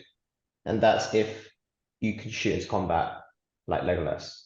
Because right now, because he's a good hero, he doesn't really do much because once lines clash, he's just sitting doing nothing, and he's 50 points. He's got cool special rules which don't really ever come into play. I think if you can shoot into combat, then all of a sudden he's got a lot of utility, like a mini Legolas. Yeah. If your whole thing is that you're meant to be a sniper, but then let's say you play like, contest or something and you're immediately there, what does he do? Yeah. You should be able to snipe all game if your one role is to be a sniper. I reckon Rohan armies would be happy to take acceptable casualties in the off chance that the King's Huntsman hits a warrior of Rohan instead of the enemy. I reckon Théoden would probably sign off on that, considering you got kids to fight on the wall. So don't see why that would work. Themely, I like it. Yeah, it seems like a pretty solid change. What other rules does the King's Huntsman have? So he gets all his might back if he slays a hero or monster model, which sounds really good, but he hardly ever does it.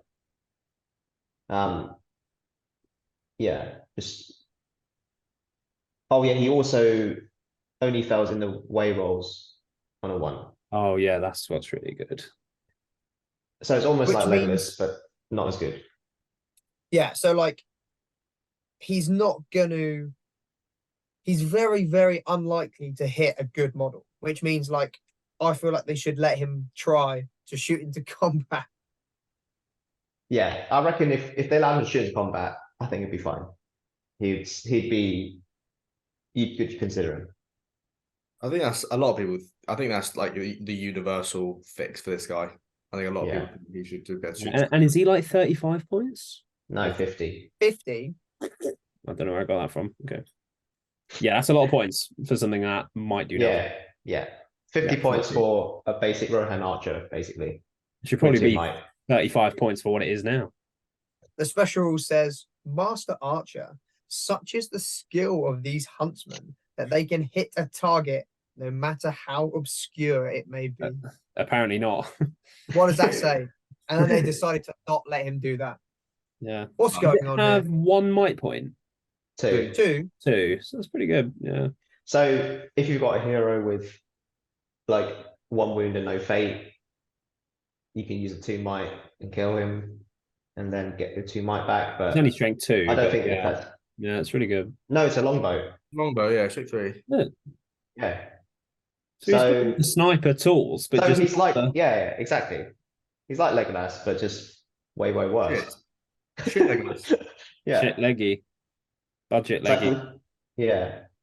It's You can like get if you 2 gave of him the them. rule, if you gave him the rule where you could shoot into combat, would you take 2 King's Huntsmen or Legolas? Probably 2 King's Huntsmen though. No, I'm taking Legolas. Yeah, 4 might. Passing in the ways on a 2 up, and you get the might back potentially if you kill. Not only if you kill. Still Yeah. strength 3. That's pretty But good. Legolas has the potential to take 3 shots a turn. Yeah, I'm taking Legolas 1,000%. That is also really good. He hits on a 3. He can miss. He moves. He hits on a 4. Legolas moves 5. Hits on a 2. Kills a horse. Doesn't have to take in the ways regardless. Yeah, Legolas any day of the week over 2 of these. So even with that rule, it's kind of he's still not that great, is he? For 50 Make him points. cheaper. Make him 35 points. 35 points with 2 might is pretty good. And 2 35 was too much. That's probably too Shoot cheap. combat. But Yeah. I like it as a change. Yeah. King's Huntsman. Okay. My next pick, my number 2 pick, I'm going with a model that I really like. I painted it up recently and I really want to use it, but I don't like the way it was constructed. And that's Razgoosh. So I'm personally not a fan of models. Sam's face. I'm not a fan of models that specifically have rules that tie themselves to like one particular faction. I don't like that. So like the whole like Arnor thing where they have like hatred Angmar, like I get that that's a thing, but like you're ultimately paying points for that. And like how all the Azog stuff, they have like ancient enemies, elf and dwarf. Like I guess that's a little bit better because there's like 2 factions. And obviously there's multiple dwarf factions and multiple elf factions. But like just having hatred elf and the fight value bonuses against elves, I get why it makes sense for Razgoosh as like the character and what he does like in the defense in the north and stuff and leading the attack. I like the model and I wish it was a bit more usable in Mordor. Like, yes, it's good in the Legion. Is it only meant to be used in the Legion? Like outside of the Legion, it's not. Yeah, but I'm just saying that outside of the Legion, it's not that good. It can only lead certain things from the Mordor list. So I just think if you took away, I feel it's got like certain, constraints on it. What do you mean? You need certain things on the Mordor list. So you can only take certain profiles in its warband. It can only lead orc warriors, fell wargs, spiders, and thingy, bats, and warg riders. What's bad about that? I'm not saying there's really He anything wants to bad be able with to take Morannons and Black Gnomes. It's just. I'm not saying that. I'm just saying that like. How Yeah, could I forget? it's in the Mordor list, but it's got like certain restrictions on it, and I just don't really know why. And like only fights, and like you're paying a lot of points for the stuff to do with the elves, but then like if you don't play elves, well then you're just paying all those points for irrelevant rules. And it doesn't feel very good. Yeah, I get what you're saying. But he's not like even if you don't face elves, he's still pretty good value. Yeah, I think the elf is just. I think that I It's a little bonus. 110 points even without the hatred elf. Basically, the hatred elf is just sure. But he's got like the thing for the fight value bonus as well, and then he gives the buffs for the hatred elf to things in his warband as well. So you are paying quite a lot of points for things that are for multiple rules, which are specific. He's got elf bane. You're paying quite a lot of points in his profile for things that are specifically to do with a faction. I always like to compare these types of heroes to Lurtz. So Lurtz is 90 points, and Razgoosh is 110. So for 20 points more, I think he's still very good. The Razgoosh, even if you're not facing elves, yeah. What else does he have? So he's D7. He's D7. He goes. That's a strength 5. Let's go 5. Lurks is courage 5, yeah. So Yeah, it's the same? Lurtz is also strength 5. He's also 20 points cheaper. It's being able to bring bats. Yeah. That is basically, yeah, that's a really good thing. Wait. But then Is about it another 35 points on top. I swear Razgush is way better. What else is Razgush It's do? fight 5, strength 4, D7, 3 attacks, 3 wounds, courage 5, 3 might, 3 will, 1 fate. Oh yeah, it's the 3 No, will. is he Lurks 3 only- will? Is he 3 will? Oh, okay. Lurks only has 1 will.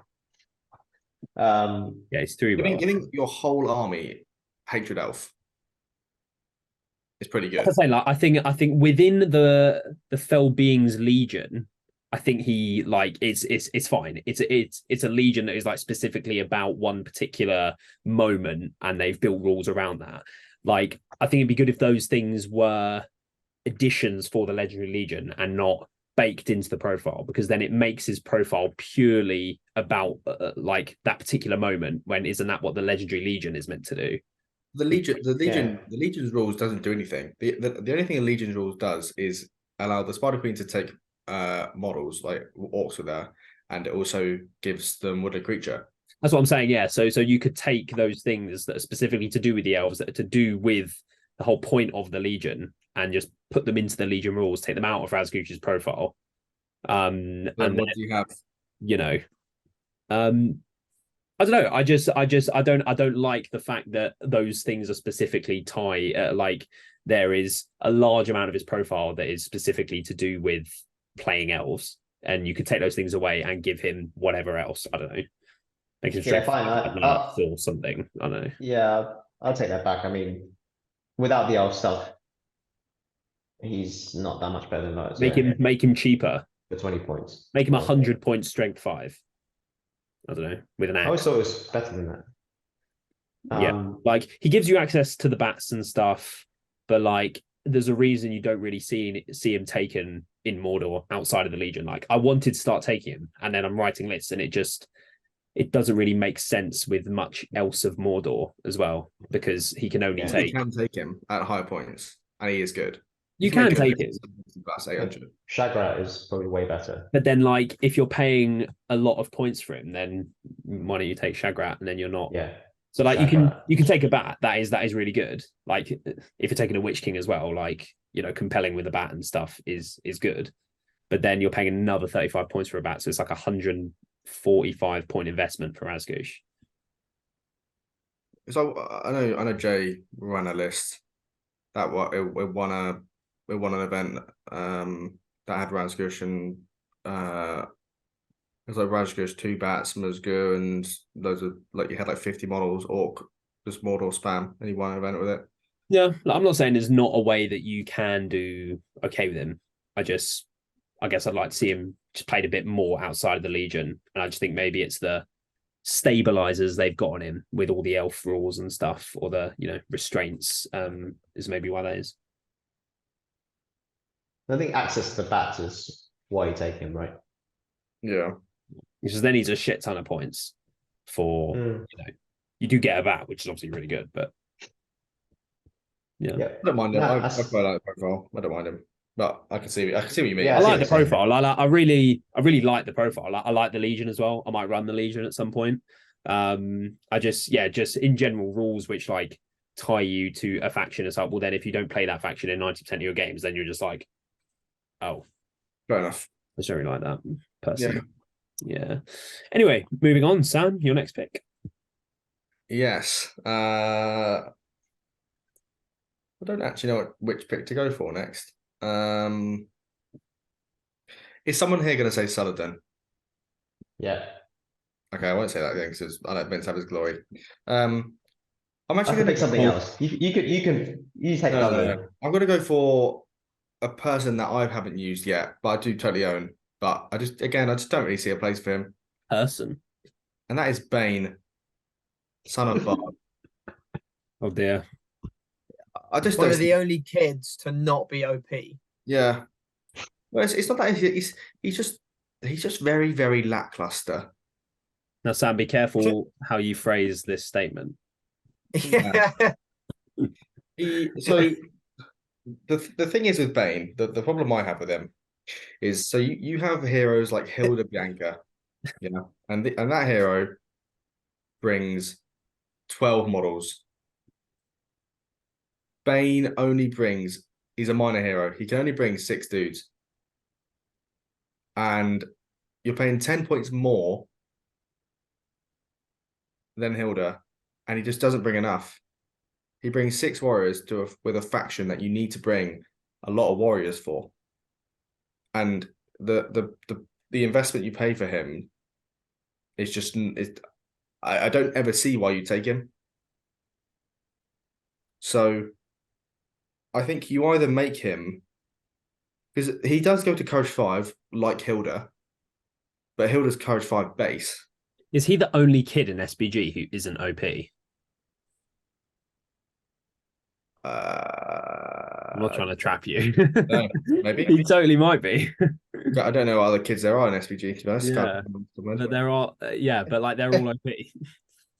It's like he's fight 3, goes up to fight 4. He's strength 3, D3. He's 1 attack, 2 wounds, courage 4, going up to courage 5 if you're within 6 inches of Bard. You get 1 might, 3 will, 2 fate. And you get if you take the Sigrid and Tilda, you get the free hurt combat. So it's just like he needs to be a hero of fortitude. Or if you really don't want to make him a hero of fortitude, maybe give him 2 attacks so that he can actually make use of his hurt combat with the girls. But apart from that, he's just, I don't know. What about if you gave him Hallis rule? Like, if you have him in combat, your survivors Lake Town gain +1 fight. So within like a 3-inch bubble, you've got fight 4. You've already got that from Bard. No, they get to fight 3. Oh, I see. Sorry, up to fight 4. Yeah. No, that's quite OP for a kid. That's what I mean. It would... More OP kids. That's what we're trying to shut down. Nah. It would only fit with Lake Town, It would only make sense that would be the rule. Yeah, to be fair, that's kind of Lake Town's whole vibe. Wait, I don't know if I think I'm being hella retarded / thick. I just realized you totally get, obviously you get your +1 fight from Bard being 12 inches to fight 4. Mm. And then the passive special rule from the girls, Bard the Bowman and Bane receive a bonus of +1 fight. So You're up to fight 5. So I guess he goes to fight 5, which I don't know. Sam discovering an OP hero live on camera. An OP kid, even better. He's still not OP. No. Because he's only got 1 attack. I've just discovered something. The fact that you can still just put him into a combat at fight 5, though, is pretty good. Yeah. He does have strike. So that actually... That is really good. He's got strike. It's the only heroic he has, but like... You can give him might with Alfred as well. That is OP. OP Bane. I still don't think he's great, but... I mean, a fight 5 striking kid is... But you have 1 attack. There's no point in striking. It doesn't really matter, though. You can still put him into a combat when you've trapped a leader or something and strike out. Sure, you're not going to go into troops and like... That's just not Lake Town. That's totally just not what Lake Town does. You can there can totally be situations in a game where you need a striking hero to go against whoever. You've already won the game at that point. And you have a fight 5 striking kid. You've already won the game at that point if you're doing that. Well, not necessarily. I don't know. It's still very good to have a fight 5 striking hero. He still has the problem of being a minor hero, and bear in mind you can pay 10 points less and get Hilda, who has the same might, same defense, has 1 less fate, sure, but she also gives the +1 to wound for Lake Town, and it's like that special rule is definitely better than gaining +1 courage because Bane goes up to courage 5, which Hilda already is. So it's just like make him a fortitude, or give him maybe 2 attacks so that he can actually do shit. But I don't really know. I don't Just know make him which is fight better. 6. I think easy. They can fight 9. Yeah, Lemon. Fight 9. Why not? Easy Lemon peasy. Bane. yeah. First. I guess if you take him at low points, you might see him because he's, I don't know why, but even a captain's better than him. So it's just, I don't know. Yeah. He is a Odd one. kid, Odd but one. he's a Fight 5 kid, apparently. No. Anyway, Ash, moving on. Your number 2 pick. Oh, number 2. Burger King for lettuce. Burger King for lettuce. I'm gonna go here and shout out Stephen Denby, as he will very, very, very much love this pick. Yoga Chad. Is it If Gilgalad? if he hasn't got his junk out, then get it out, Stephen. Film it. Gilgalad should have resistant to magic. He is That's it. the king of the elves. He is the High King of the Elves, the mightiest warrior of his age, and he doesn't have resistance to magic. Elves are literally Lindir has resistant to magic. Why doesn't he? Sam, why is your neck despawned?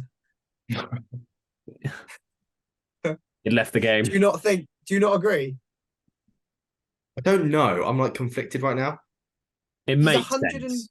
He's on a horse. He's 185 points. Like, Does it make him OP? I might not be that mad at Gilgalad actually being good and being taken. He should have resistance to magic. Elves are magicy. I'm pretty sure. They literally are. Yeah. They're immortal. Hang on. I'm gonna do some quick research. To be fair, it is kind of really bad he doesn't have it. I don't mind it. I don't hate it. I can respect it. Yeah, he just should have it, I think. And like, yes, it makes him really good, but I'm kind of fine with that. I think every pick Ash has done, he's read a passage or scripture from something. But don't change now. Come on, Ash, read us something from Gilga Chad's profile. Denby is going to be cleaning everywhere. Was the High King of the Elves and the mightiest warrior of his age. Oh, God. His bravery and leadership inspiring his followers to carry out great deeds in battle. It goes on for a little bit longer. But he should have resistance to magic. Why doesn't he? So, hang on. Just getting up some absolute Reddit gossip. What, on Gilgalad? Yeah, because I'm pretty sure I remember someone telling me this. I'm pretty sure. Is it from Denby? Did he post it? I wouldn't be surprised. Oh yeah, I'm just googling the Denbonator. No, it doesn't matter. But yeah, Gilgalad should have resistance to magic. He should have He's it. a Chad elf, and something like he wouldn't give a flying fuck about the Witch King, but the Witch King for less points just bullies him all game, and he can't do anything. Like that shouldn't make sense. Even make him more expensive. You're already paying a lot of points for him. I'd happily make him even 10 points more to get resistant to magic. No more points. Just give him resistant to magic. What the heck? Yeah. The fact that like Elrond has all this kit and he's only 5 points more. He gets resistant to magic, he has to re-roll fate and all that shit. Like, yeah. You've already given him one fate, so I know he's already got made him one weaker. Fate. Just give him resistance to magic. Yeah, I like it. Okay, moving on. Vince, your number 1 pick. Yeah, so as we already mentioned, Suladan, I was going to put Witch King on the list, but I knew that would come up anyway, so Suladan needs to be nerfed, I think. You go on.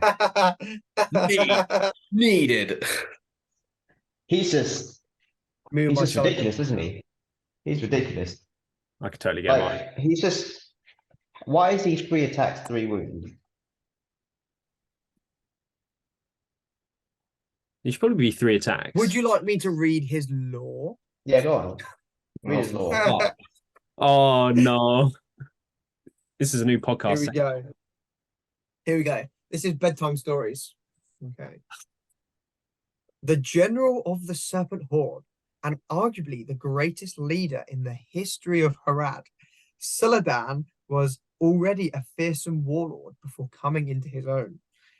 It was upon an escapade into the ruined city of Karna that Saladin stumbled across the fabled sword of King Mardat, the ruler who had once united the many tribes of the Haradrim against the hated descendants of Numenor.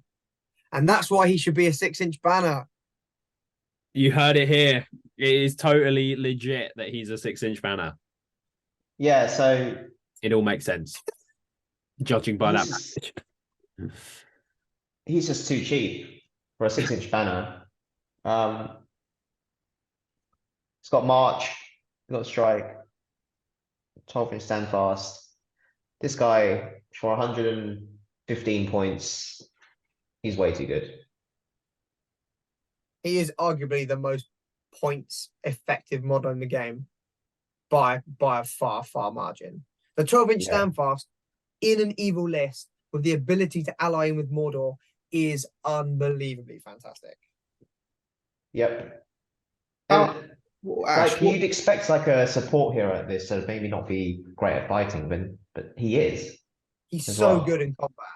So I don't know. I just think 115 points. Let's compare him to Lurtz again.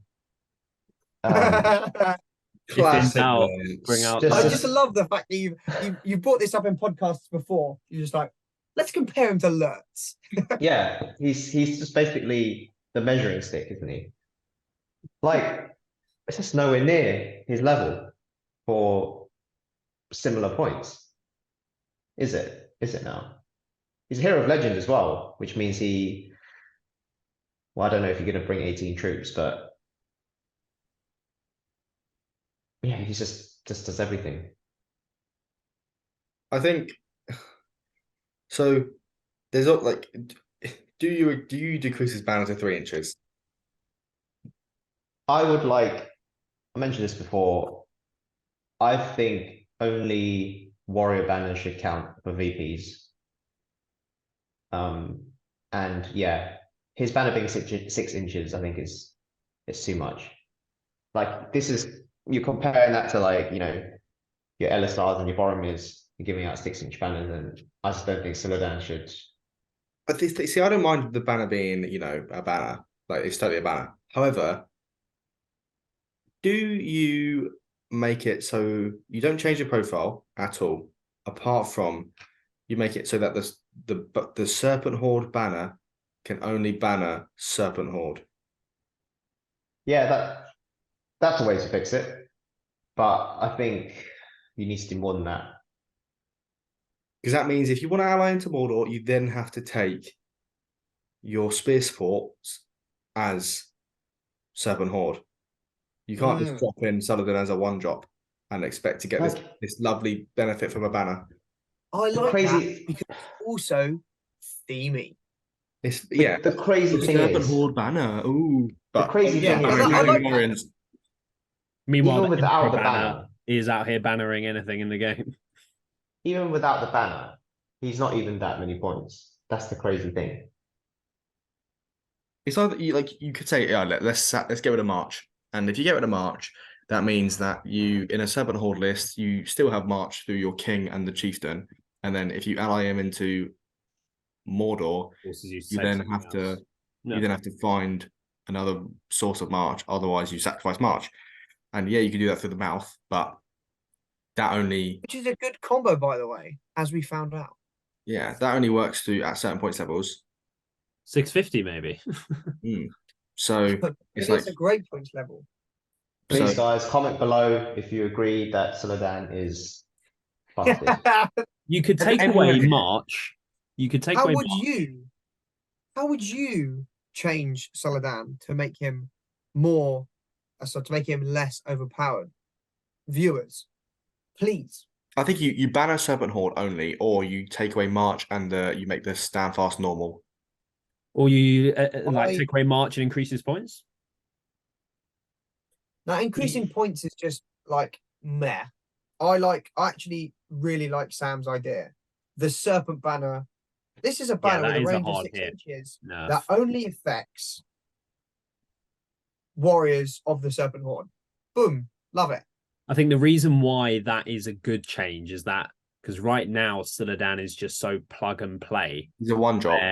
Where if you make it the Serpent Horde, you're going to have to write lists in a different way. And Because It's it just an basically, auto pick. yeah, because as we said before, I think Adams brought up this point. Saladin isn't overpowered in a Serpent Horde list. He's just fits the role really nicely. It's only when you ally him in to Mordor that he becomes very, very, very No, I good. don't know. I disagree. He's too cheap, even in a pure Serpent Horde. He's too cheap. Yeah, but you don't see pure Serpent Horde absolutely decimating people in the meta. Oh no, low points. It's really good. Fantastic. Low Oh, points. yeah, it's very good. Siladan Betrayer. Yeah, it is good.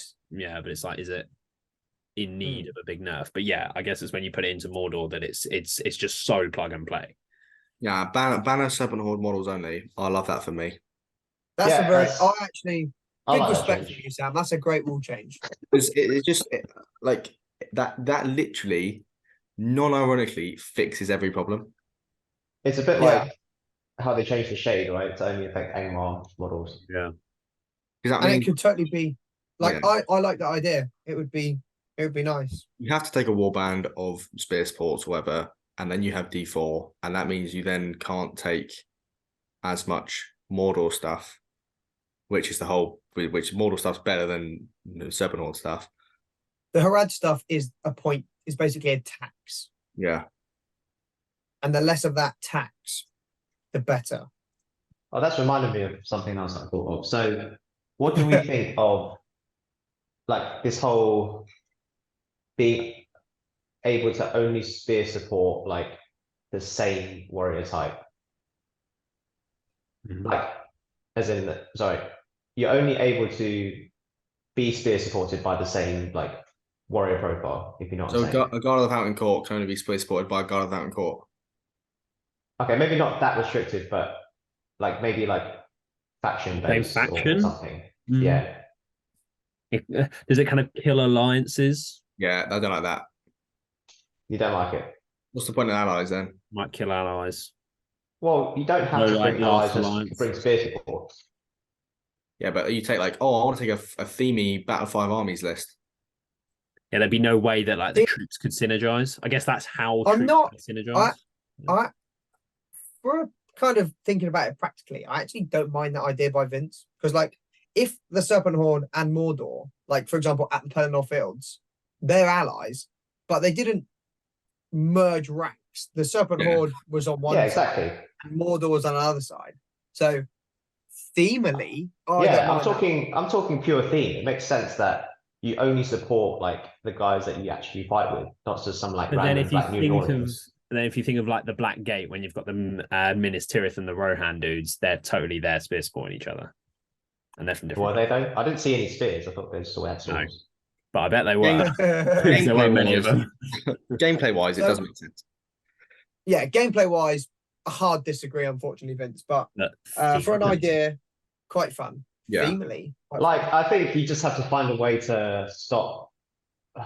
Because all the allies that are like, Like, I'm gonna you need take to them stop Lake Town being supported by like Elves. Belgian Court Guard and shit like that. I don't know. I think that's through changes in like valor in heroic tiers Yeah, and fortitude. Fine, profiles themselves, do, not the but do we not the think whole like game. 'Cause that affects a lot of armies that are like, yeah, and I agree. It's kind of a bit of an extreme change, but like, do we think like, Haradrim supporting like, Black Nuns? It's like, is that a problem? I don't think so. You lose the strength 4 from the Morannons. The Harad, like when it comes to gameplay wise and competitiveness, the Harad portion isn't what makes that list good. So Yeah, I guess I can't think of another example like Yeah. other than the Lake Town one. I'm sure there are others. Like The Rohan Loft. yeah, like something That like was a that. good But one. but if we don't think that's a problem gameplay wise, then fair enough. Yeah.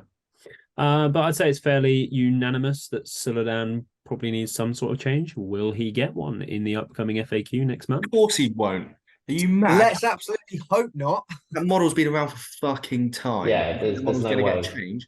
No. But they do change stuff in terms of like, where like, gameplay trends are going, like they did with Kirdan. Maybe if he Kirdan had been was around like, forever. maybe if he 50%, I doubt he will, but yeah. 50% of tournament goers take Witch King Sutherland, you might see him changed. But until that happens, it's gonna be the same old We're shit. far more likely to see a Witch King thing than a Sutherland thing. Does that bring us on to Sam's next to pick? see both of them. Sam's awaiting his next pick in order to absolutely go to town on the Witch King. Well, before then, we have my next pick. So my next pick, picking the Witch King. Yeah, Ash, you have to take the Witch King because my next pick is the Dragon Emperor. So I think the Dragon Emperor. So through playing with him a fair amount, his role is essentially being a big buffing piece. He sits there behind the line. In quite a lot of games, you don't get him into combat. You can get him into combat, and he can do that well when he gets there, but the base makes him very hard to maneuver within combats once you have models around you and stuff. And, getting into any kind of gap is really hard. But I think there are certain things about the profile which just make him way more reliable. So I don't actually have an issue with the 12-inch banner. There are 12-inch banners in the game. So he's a 12-inch banner. It's a huge palanquin. It's meant to be like a big aura. He is a buffing piece. And the +1 fight, okay, Easterlings being fight 5 is pretty good. But I think the Emperor himself is really strong. So there are certain things like resistant to magic, having an Elven Made weapon. I think there are certain other things that you can take away from the Emperor to make him easier to deal with. Like just the fact that he can shield on the palanquin. Yeah, like he can shield on the palanquin. Like, I've killed Bjorn, for example, winning an Elven Made weapon roll off. Like, why does he need that?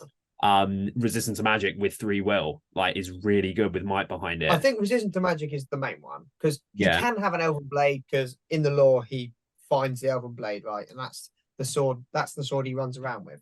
Cool. Yeah, that could be the case. Gil-galad doesn't have resistance to magic. The Dragon Emperor does. Yeah. Swap those around. Just go, edit. But if you take away resistance to magic, is he that much worse? It is worse. You can compel him away and stuff. I think for 170 points, it's a lot of the extra stuff they've added on. I don't think the 12-inch banner and the fight 5 is a huge deal. Obviously, it's really good, but that's the direction they've decided to take Easterlings. But they've also given the Emperor all these crazy things as well on top of that. And I'm not sure all those things are needed for 170 points. Yeah. Do the dudes from the palanquin, if the Emperor dies, do they need to take courage tests to stay? The 6 who are potentially carrying it? They're courage 4, 3 of them run. Is that a little nerf? I think there's maybe a few smaller things you take away, which take away some of the utility, but you keep the 12-inch banner and the +1 fight. If he dies, I'd agree. If he just dismounts, no, he's still there. I reckon they stay. But yeah, I can see what you mean. There's a few things that aren't needed that don't need to be good. Yeah. I remember just reading the profile and seeing all the other stuff on top and just being like, what? Yeah. I'd like it if he could be dismounted. From taking him without the palanquin. Yeah, I'd like it if they changed that so that he could be not just on foot. No, he instead of being able to take him without the palanquin, you can hurl or you can dismount him not only via a siege weapon. Yeah. You can hurl into him or So if it's he should be able to be dismounted. Not in the sense of you can only take him on foot. You have the option. I think if you have him be hurlable, I think he becomes really quite bad. No. As in if a model was hurled into him, he gets dismounted. I think that makes him quite bad, personally. That's even worse. Yeah, I think that's really quite bad. I prefer him getting hurled because how many monsters are there in the game that you play against all the time? and it's easier to avoid getting hurled by a monster than it is a monster hurling into you. If You're a still- monster can hurl a model into you, that becomes very bad. But hurling the palanquin itself should definitely dismount it. Like that's just daft. Yeah. Sorry. We're saying if a monster model gets in contact with the Emperor, wins the fight, and decides to hurl. It dismounts him. Yeah. Okay, yeah, that's okay.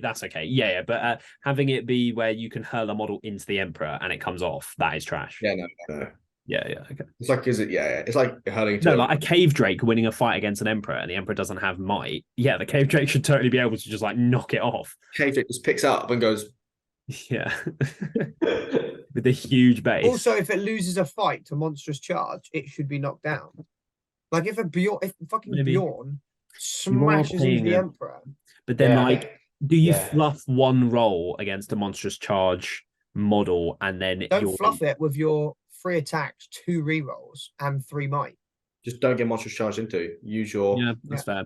But then, Or like the I guess, are there many other cases where losing a fight instantly takes away basically the biggest bonuses about your entire army before you've even died? You haven't even been killed, you just lost the fight. That seems tough because, like, without that is basically what the whole list is revolving around, and that's what you've paid.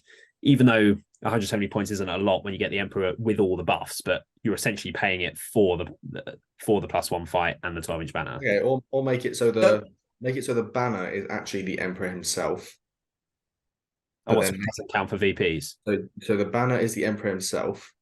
It doesn't count for VPs, but the +1 fight is the palanquin. So you only lose the +1 fight when you get held off. You don't lose the banner. Oh, sorry. He is the banner. So if you get held off, it doesn't. Does that make it really good then? I don't know.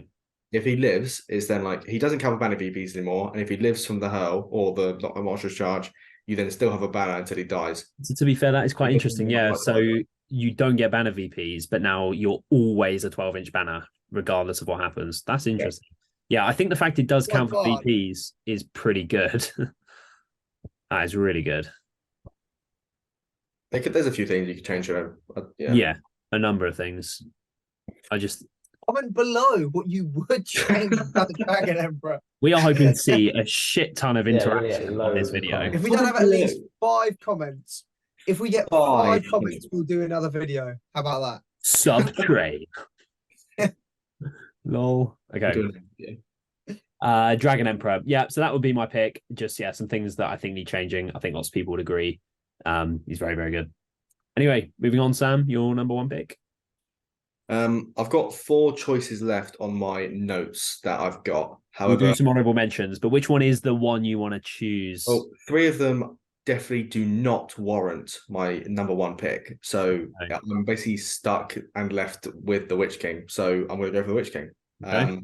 Good pick. What? So yeah, the Crown of Morgul needs to change. That it's the best piece of war gear in the game, and correct. It just increase the points.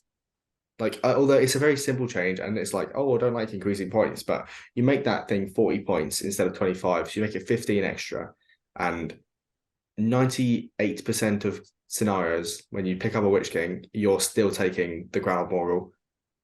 And it only really changes when you get to low points, and by that point, you may be better off taking a different wraith entirely, to be honest. So I think I know there's other ways you can fix the crown, but just increase the points. The only thing that I say with changing the points is that then you give a really big part about Mordor is like the army bonus and outnumbering, and if you increase points, you're lowering model count. Maybe that could mean that you then have to sacrifice taking Black Numenorians. You might have to take 6 of them instead of 15 of them, so that you then take Orc Warriors, which I guess So you then have to.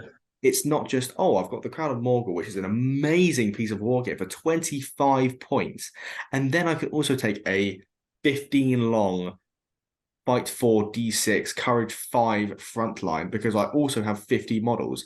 Like, it's stupid. I think it would still be good for the Mordor army bonus to be able to synergize the way it was meant to. You I can think do you could that. make the crown worse. You can do rather that than So- by increase taking points. worse models, by taking more orcs. You want to get your iron bonus? Take more orcs, take more trackers, take more worse pointed troops. If Don't you take all black Numenorians and then fucking 9-point spear shield Morannons. yeah. Ash, That's a way to get. That's a way to need get you your to points. weigh in on this. You are a heavy Witch King user, my friend. Tell us. Even in Angmar as well. You make it 40 points in Angmar, it's still getting taken every single time. It just like all of what Sam said is just valid. That's the trouble. Like the Witch King is probably the Witch King is probably the best hero in the game, Yes. followed closely by Saladin, and then you put them together, and it goes great Agree. success. Two great heroes Um, with great troops. That synergize. It's just stupid. Yeah. I think we were discussing earlier how maybe you could make the Crown of Morgul split. So you have 20 point, you split the two abilities in the Crown of Morgul. So you pay for the Crown of Morgul and you get the ability to re-roll 1 dice when casting and making resist tests. And then you get what can we think of a name for it? The Ring of Morgul, because the ring wraiths each had one of the rings. The Ring of Morgul, this gives the Witch King 3 attacks. And then you can choose how to spec out your Witch King. I think that would be a nice compromise. Yeah, Just make because the Witch King more versatile than it already is. but a really bad part about the wraiths is that the normal ones is that they have 1 attack. So it's like you take your Witch King only with the 25-point Crown of Morgul and he's just a caster. Or do you take the one for the attacks? But then he's just not really that good at casting. Yeah, see, that's why I like that idea. Good. I like it. It splits it in half. It makes the crown more expensive, and it also makes the Witch King more versatile and also less good, because to get the same ability, it now costs 40 points as opposed to 25. So maybe you increase it in points and you can only pick one or the other. Maybe make it 30 points and you can only pick one. Thing is, that makes it really bad. Even if you lose the attacks, you're still making your points back with just the magic alone. And even if you then you sack off the actual the magic portion, the reroll, but then you give your Witch King 5 more will, and then you have 18 will just with no crown. And then it's the same thing. You then have 3 attacks, 18 will on your Witch King for the same points cost. And you just have to then 2 dice, 3 dice every spell, and you're casting at the same rate. I do agree that the fact that the crown is an auto include every single time, 100,000% of the time, should be altered slightly. And I think my solution of making it the Crown of Morgul 20 points, the Ring of Morgul 20 points to give you 2 separate effects kind of does help that. Yeah. And if you want both, you're paying 15 points more. Yeah. It just needs to be changed. It's 2 points effective. Yeah, because But the I Wraith don't know profile, how you would change the Wraith profile is really interesting because yes, it's very powerful, but has weaknesses. And the problem with the crown is it takes them gives him away. everything. No Yeah. weaknesses. It's got no weaknesses. I would also like him to have a rule where he's not allowed to use fate against Awen. Steamy. Emily. Mm. I like it. Would it? Did Adam say in the chat earlier that it shouldn't be changed for Angmar, or did he say it should be changed for? I think he's saying it Let's get shouldn't be Adam changed. involved. Like Read he's saying his that comment. Angmar, Witch King, shouldn't be able to take the crown. Shouldn't. Shouldn't, yeah, because you know. Ash, save Adam's mentions until the honourable mentions bit. Well, no, because this is what Adam's saying about the Witch King. Or the bit about the Witch King. Sorry, I thought you were going to read them all off. No, I wasn't reading more. What did you have for the Witch King? Yeah. So he said the crown should be 40 points, and only for Mordor, not for Angmar. That was it. Oh, so yeah, you pay the same points. Oh wait, No, he's saying that you shouldn't be allowed to I take see. it. with I Angmar. think Basically, that's yeah, fair enough. yeah, he says the crown should be 40 points, and it should only be allowed to be taken in Mordor. I and see, shouldn't so be allowed you to can't take Because it. he only wears it at Pelennor Fields, right? He only puts it on. Yeah. Exactly. Oh, I see. Oh, okay. Yes, that totally doesn't even make sense for him to have the crown in Yeah. an Angmar Doesn't. list. Theme. It's a bit like why does Aragorn have access to Anduril in like the Fellowship? Hmm. I never got that. That's the same sort of thing, really, isn't it? Yeah, sure, I guess you're taking like if you play an Angmar list, then without the crown, you're just taking 4 or 5 extra will, which is the cost for the crown. So So is that why it's not getting changed then? Because ultimately, then people just spend more points on more will. I mean, you still have to. It just means that you can't. If you do the, I don't know what the math is. It means that you can't like one dice and keep No, and you get a reroll. So you're essentially getting 2 will per one. So if you take it like 15 will, you're getting 30 rolls or whatever. Plus, you don't reroll resisting. yeah, you get the reroll for the resist as well and the casting, which is mad. Witch King it needs to be changed. It's too cost efficient. Model is the best in the game. Next. Yeah, it's fucking lemon model. Okay, Ashley, your final pick. Very lemon model. So, my number one pick was also my favorite models, and that is the Dark Lord Sauron. And I think we actually did discuss the picks. We actually did discuss what we'd change about Sauron when we did our top 5 favorite hero picks. Oh. And I would just say that Sauron just deserves Monstrous Charge. Like,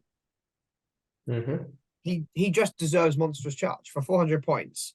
He is actually very bad at killing stuff with 4 attacks. Just give him Monstrous Charge, and then he's probably worth 400 points.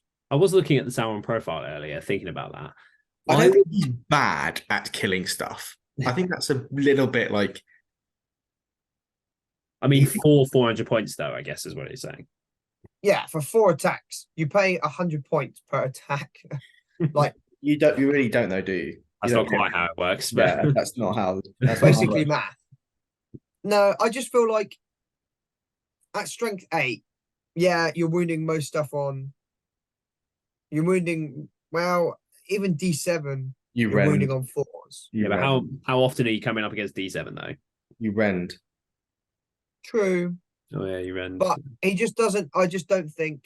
I think Monstrous Charge just allows him to be more lemon. I was looking at his profile earlier, and I think I would rather see him be way lower in points and nowhere near as good, and actually have him played more. But then, like, if he becomes, say, like 250 points, for example, then like he's not much further from someone like a Gandalf, even though he's meant to be way more powerful. So like the scaling doesn't really work. But it's just 400 points is just there's only so like a very niche type of list that you can put him in.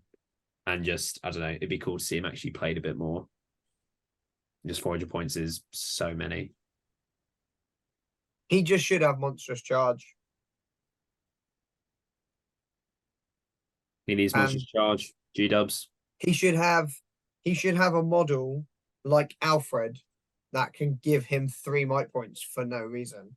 And then that would be also pretty cool. Because having 3 might is also really rubbish. Yes, if you took Sauron, Master Alfred Braga, I think that would probably fix him, make him way better. That'd be pretty good. That's a fair point. I can't argue with that. Yeah, 400 points. Give a monstrous charge. That's it. And make Mordor Also, Green allies with survivors of Lake Town. maybe also give him 4 might. 4 might. Throwing Scylla Yeah. as well. 4 might profile, is there? There is no 4 might profile. Might as well But give him 6 feel like like- Azog and Boromir. I feel like Sauron probably deserves 4 might. Even give him 6 might, actually. I've changed my mind now. I mean, he does have the ring. That's pretty good. Let's definitely It's not not weird. give Sauron 6 might. FYI. Sauron should have 6 might. Because Yeah. The ring isn't that good though. Like in the description, it says the one ring is the ultimate weapon, but it isn't a weapon at all. It just means he doesn't die. that's a pretty good weapon. Being invincible. He's immortal. Yeah, but being invincible is very good. But also, It's a when you have defensive only one tool. wound left, you've already lost because your army is broken and everything else has run away. And Sauron's just there slowly On his losing. own, vibing. Yeah. So how many wounds does he take if he gets hit by a ballista? Is it 2 He or takes 3? half. Is it 3 or 2? He takes Does it round up or down? it rounds up. So he takes 3 wounds. If he But gets yeah, hit you're by a obviously ballista. broken afterwards. Like you can count as But broken. then if he gets hit again, He's dead. but can he ring that? Ring it. I don't know if he goes to I don't know if he Yeah, goes to one. he does. Whenever Sauron loses his last wound, or would be removed as a casualty. So yeah, So if he gets a 2 up, he goes back to 1 wound. yeah. Okay. Yeah. So Sauron needs monstrous charge. Any other And additions? 6 might. 6 Not might. 6 might. Yeah, I still think he wouldn't be that good. Even Yeah. with all that stuff. Still 400 400 fucking points. Yeah, it's just very niche kind of list he fits into. 400 points. Genuinely, monstrous charge and 6 might wouldn't make him that. Look, he would be Like- very good, but he Yeah, I is don't the think second you'd most start seeing expensive him model in everywhere. the game. Yeah, you wouldn't start seeing fucking like every list with a Sauron in. It's just so It'd be way better, Yeah. but still. Imagine a 6 might Sauron at 1,000 points where he's actually good. Is that such a bad thing though? He's It's already just good good. at, he's already good at 1,000 points with 3 might, never mind 6. He's not really that good. at No, 1,000. he is. Yeah, Is he that good? Yeah, he's won a 1,000 point of GBHL event at 1,000 points. and he's the Dark Lord. He should be winning events. Yeah. So even with 3 might, he's won a 1,000 point event. I think you need to prove that because I It's a don't know if he's 1,000 won point any. GBHL meta. Yeah, I remember Ali saying he's won one. Fair enough. Mm. Okay. Honorable mentions. Any honorable mentions? I will kick us off. Aragorn, King Elisani, Speed Fight 7. Yeah, Yeah. definitely. I had Yeah. I had the Fell Beast being This is actually a very lemon. I want to see what you said The about fact the this is an Fell Beast, 'cause honorable Fell mention is actually pretty good Beasts are value. terrible. I said make it fight 6 Yes, definitely. because especially in nowadays meta, like fight 5 is just so shit. Well, it's not shit, but like for a hero that you're paying 50 points for a Fell Beast, you need that Fell Beast to actually kill stuff. And Fell Beast only has 2 attacks as well. yeah. It just make it fight 6. So like, because that's what heroes kind of need to be at now if they want to churn through and kill everything reliably without having to strike against warriors. So fight 6, but keep it at 40 points. Yeah, and if you're paying a lot of points for a Wraith, like It's 50 to be Take it on a Fell Beast, you should be able to actually do some work with it, not play elves or Easterlings and just like hide because you're scared. But That's it's all. 50? I thought it was 50 40. points. Oh, okay. Yeah, Just 70 literally for the armored make one. it fight 6, done. It's still not amazing. I probably would still put my 50 points elsewhere. You still have to pay 50 points in order to get that. Yeah, But it's a It big makes it investment. way more viable. Yeah. If Saruman could ride a Fell Beast, would you take it? Saruman and Felby swooping it. Holy shit, that's just That's blown my that's, mind. That's a very nervous thing for you, Vince. Gandalf on Eagle. 30-inch threat range with 80. Gandalf should be able to go on Eagle, He right? totally Yeah, should. he should be. Yeah. He's literally Gandalf on on an Eagle. That In will be a another- model at some point. another There's honourable no mention. way that's not a model. I would buy Gandalf that the model. Grey should be able to Oh. take Kwai here. Another. Has anyone else got a? Me, a really, really shit one that no one will care about, and it's only niche because I own loads of the models.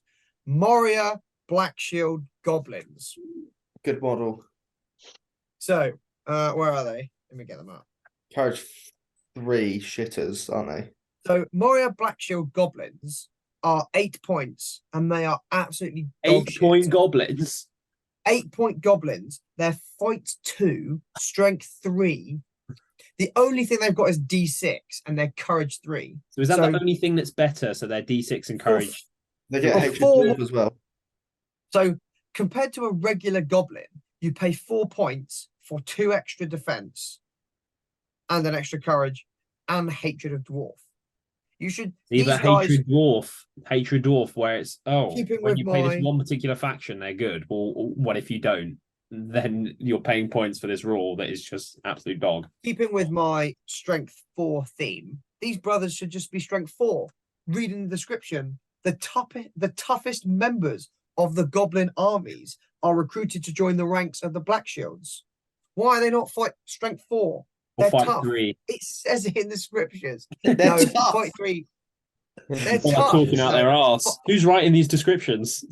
Fight 3 is dead because you already get the groblog and the outnumbering bonus. So fight 3 makes them be able to come fight 5, which is just insane. That shouldn't be the case. Okay. But strength 4 makes sense. Let's make it happen. Judging by the description, viewers, let us know how you would improve In the comments below, do you think? I like it. Sorry, Sam, Sam. you had some others?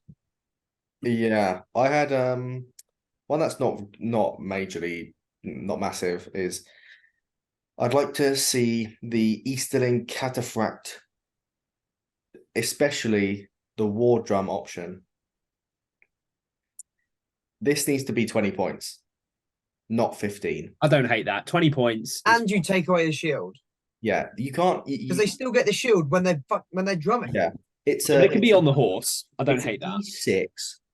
It's the cheapest drum in the game, mounted at D6, D7 if you're with 3 of them together. 3 Yeah, I tab. think 20 points is fine. If you'd said could like the price of a easily be normal 25. drum, I'd have been a bit like, meh, but I'm fine with Well, a normal drum's what, 30 a drummer from a yeah, more. 30. And they have a fate point. So Yeah, they do have a fate point, to be even if fair. you pay 25, it's still probably it's upper end of pricey, but you'd still probably take it. But 15 25 is doesn't feel so- that good, but yeah. 15 is so 20 is nice. unexhausted. 20 points is good, Elliot. You It's can't good. say it doesn't feel that good. 20 No, points is no. still fantastic for No. the drum. I said 25. Oh, sorry. Yeah, sorry, no. sorry. I'm Yeah. I'm totally fine with 20. I'm totally fine with 20. So at 25 points, you have to drop 2 models to take your drummer. The orc drum for 25 points gets a fate, though. It's 30 points, isn't it? Yes, 30 points for an orc drum with a fate. So you're paying 5 points for a fate. With less. It is indeed 30 points, and it's also an independent hero. So it can stand fast, which is quite lemon. That's also good. And are they like courage 4? Probably 3. Courage 3. Yeah. Fight 4, though. Fight 4, strength 4. No, on a orc drummer, or is that what you're looking at? Yeah, on an orc drummer, Oh. fight 4, strength 4, D5, 3 courage. Just less defense. You have if you take an emperor, your worldwide stand fast anyway.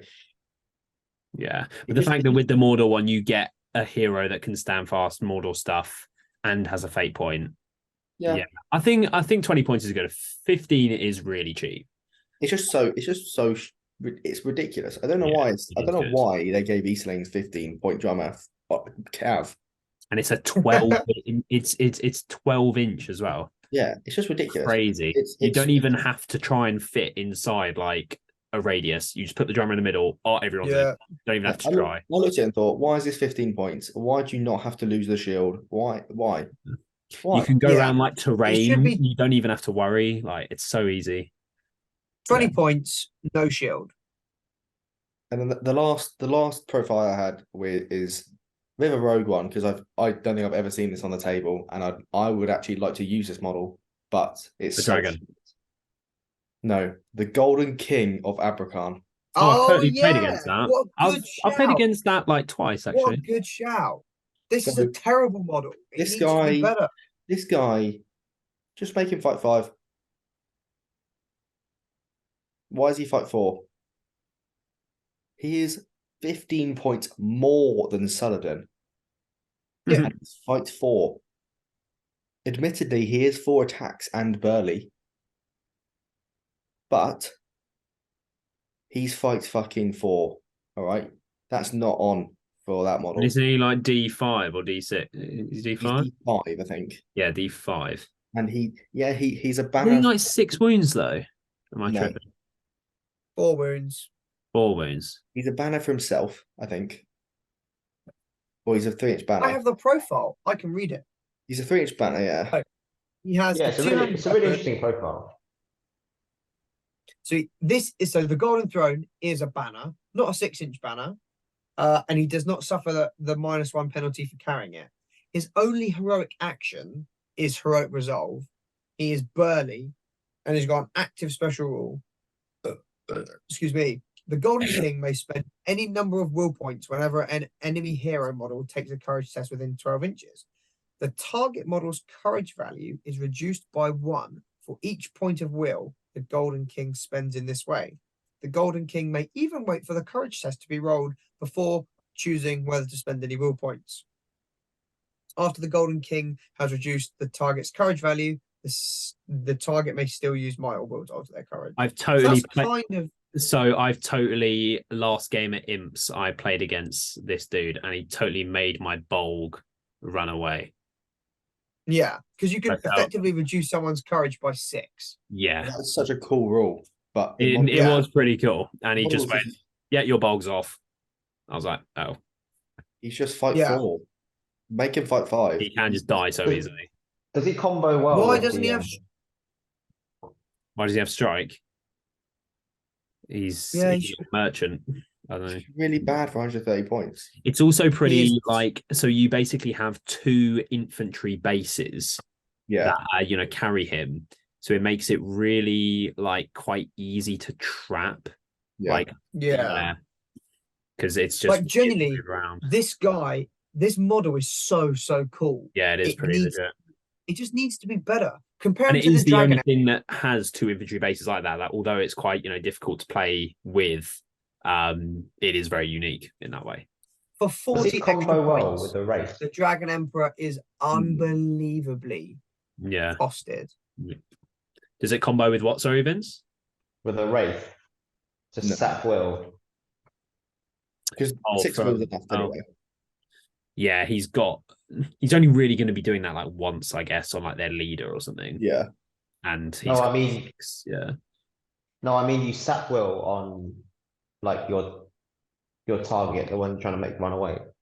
Yeah, but you've got 6 will, they're probably not going to be able to out might or out will. Yeah, I see what you're saying. Versus your 6 points you effectively have to reduce it. Yeah. Game when they're going to be using Standfast anyway.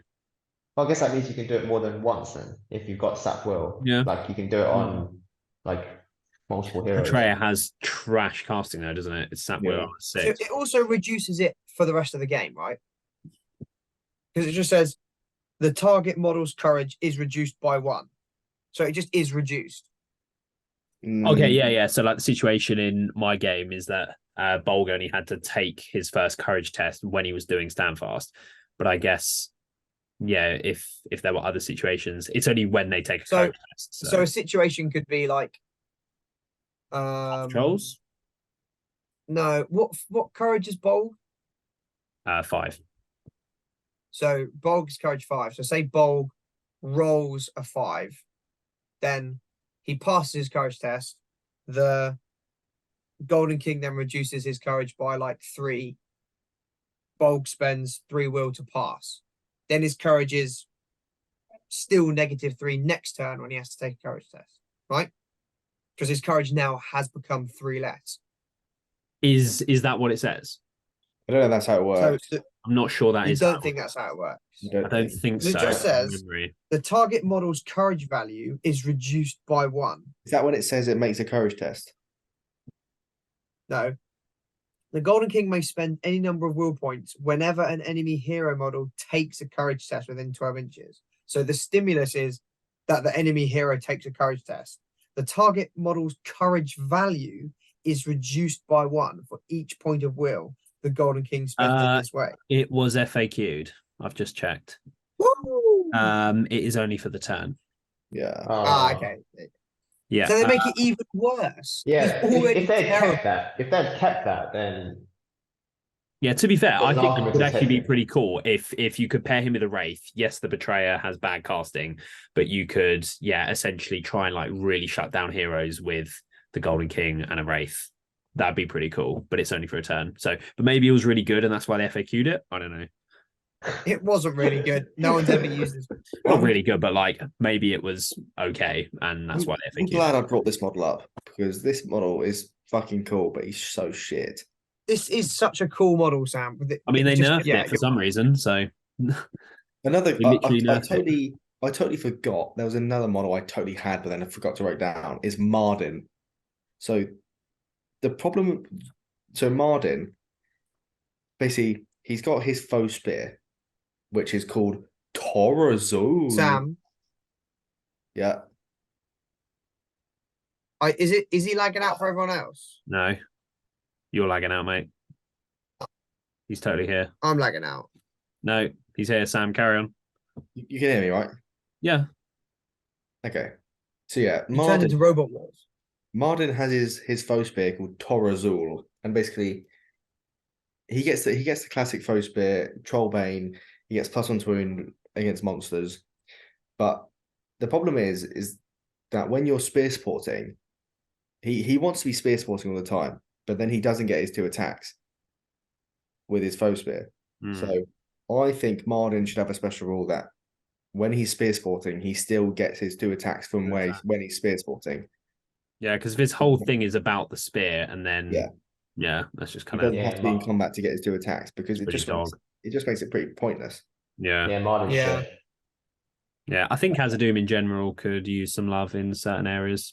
I'd like to see it used more. He's a pretty cool profile, but it's just he's got 3 might, he's Hero Fortitude, but It's got some really unique sort of profiles with Mardin and Floy. yeah, but it's just like, oh, I need a spear sport, okay, but I only get 1 attack, so now I +1 to wound. It's only from 1 dice, not 2. Yeah. It's just a bit like, oh, it's a bit underwhelming. The Shield Bearer as well, another sort of unique hero profile. Yeah, like they've got some really cool stuff. King's Champion, there's nothing really like that in the game, so it's got some really interesting profiles, but just it's not really that strong of a list. Yeah, that was the last guy I remember I had. So. Yeah. So Sam and Ash, you gave some honorable mentions. Vince, did you have any, or are we good? Any on the list? Just the Lake Town Master. Yeah, I He think if is- anything's most likely to get FAQ'd, it's probably something to do with Army of Lake Town, I'd say. Like, I wouldn't even be opposed to just extinguishing him. Just having Smaug just drop on his boat like in the film. like literally, don't even bother Squish changing him. him. Just delete him Delete the from the rule book. reprint the armies of the Hobbit. Like, he has no right to be that good. Like, we all like Stephen Fry, but come on, it's just nonsense, isn't it? Sus. I don't know what you changed about the master though to make him actually normal. Yeah, that's what I'm saying. Just delete him and start again. Just don't bother. Well, it's Don't like the bother allied using- stuff, isn't it? You make him Hero Fortitude. Yeah, but then he's unalliable. Is that really? Yeah, so effectively doing that. They do. They are sort of their own art. Like, do they ally with anyone in the Yeah, films? there's no other army in the game that can physically not be allied. Oh, sorry. So as in, right. Because he is the only hero of He's the valor. only hero of valor. So Oh, I see. Right. unless you, actually, that's a lie actually, because you could take Bard. Oh, what? But even in a pure Lake Town list, he's ridiculous. What do you mean you can take Bard? You can take him in Bard. Army of Lake Town. Oh, Yeah. sorry, but he's a hero of valor, so then you can. Hero of Valor. Yeah. That means you have to take Bard if you Yeah, want that's to okay. highlight the master. Because, like, to be fair, the Army of Lake Town in the films is literally on a lake, and the whole reason that it's like not thriving and stuff is because it's kind of shut off from everywhere else. So, is that really that bad? And you can still run like spam Army of Lake Town as a, it's still a good list at low points. Yeah. You can still do that. The thing is, they are allies with Vandal's Halls. Like they trade with them in the film. So yeah, but I don't think that's do that have- strong of a connection. They do have some allies. I think just change the master special rule from 12 to 6. It's the army bonus that does it though. Yeah, the issue, You're gonna make it 3 issue, to I 6 think, for the army bonus. Okay, Why so does he just give- change the army bonus. yeah, the issue is allying everything in, I think. Why does he give fight and like banner rerolls? It's just absurd. It's the army, mate. Yeah, I think you should still be able to take Army of Lake Town like at low points with like a spam, like, I think Army that's sounds okay. perfectly fine. Yeah. It's just the higher points when you can just add in whatever. It's that which is ultimately making it really good. The So army it's- of Lake Town's needs to fine change. at low Yeah. points. Just a good list. Yeah. It's Like when it it's comes a to horde. allies. It's got fight for and a 12-inch banner. Like that's okay. It's Yeah. just you can add in all the crazy shit that it gets OP. Yeah. That's probably I'd say that is probably what I would hope gets FAQ'd next month. That'd probably be my number one. I don't reckon it will. Hope.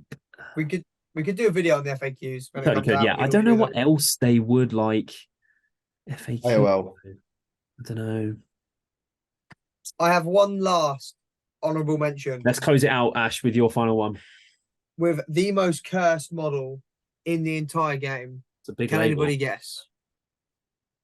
Cursed in the way it looks. The or most cursed model. Is it an evil the or a good single model? most cursed model. Tell us if Cursed it's as an in, evil or a good model. What the hell? Is it the way it looks or the profile itself? I think Everything is awful about I think it. is it an evil or a good model? It's a good model. It's good. Oh, okay, yeah, I think I know what it is. What army list is it in? No. No, that gives it away. The Goldberg. Is it Elliot, I Tom think Elliot Bombadil? does know. Is it I Tom think Bombadil? I know what it is. No, it's not Tom Bombadil. I think it's Worm.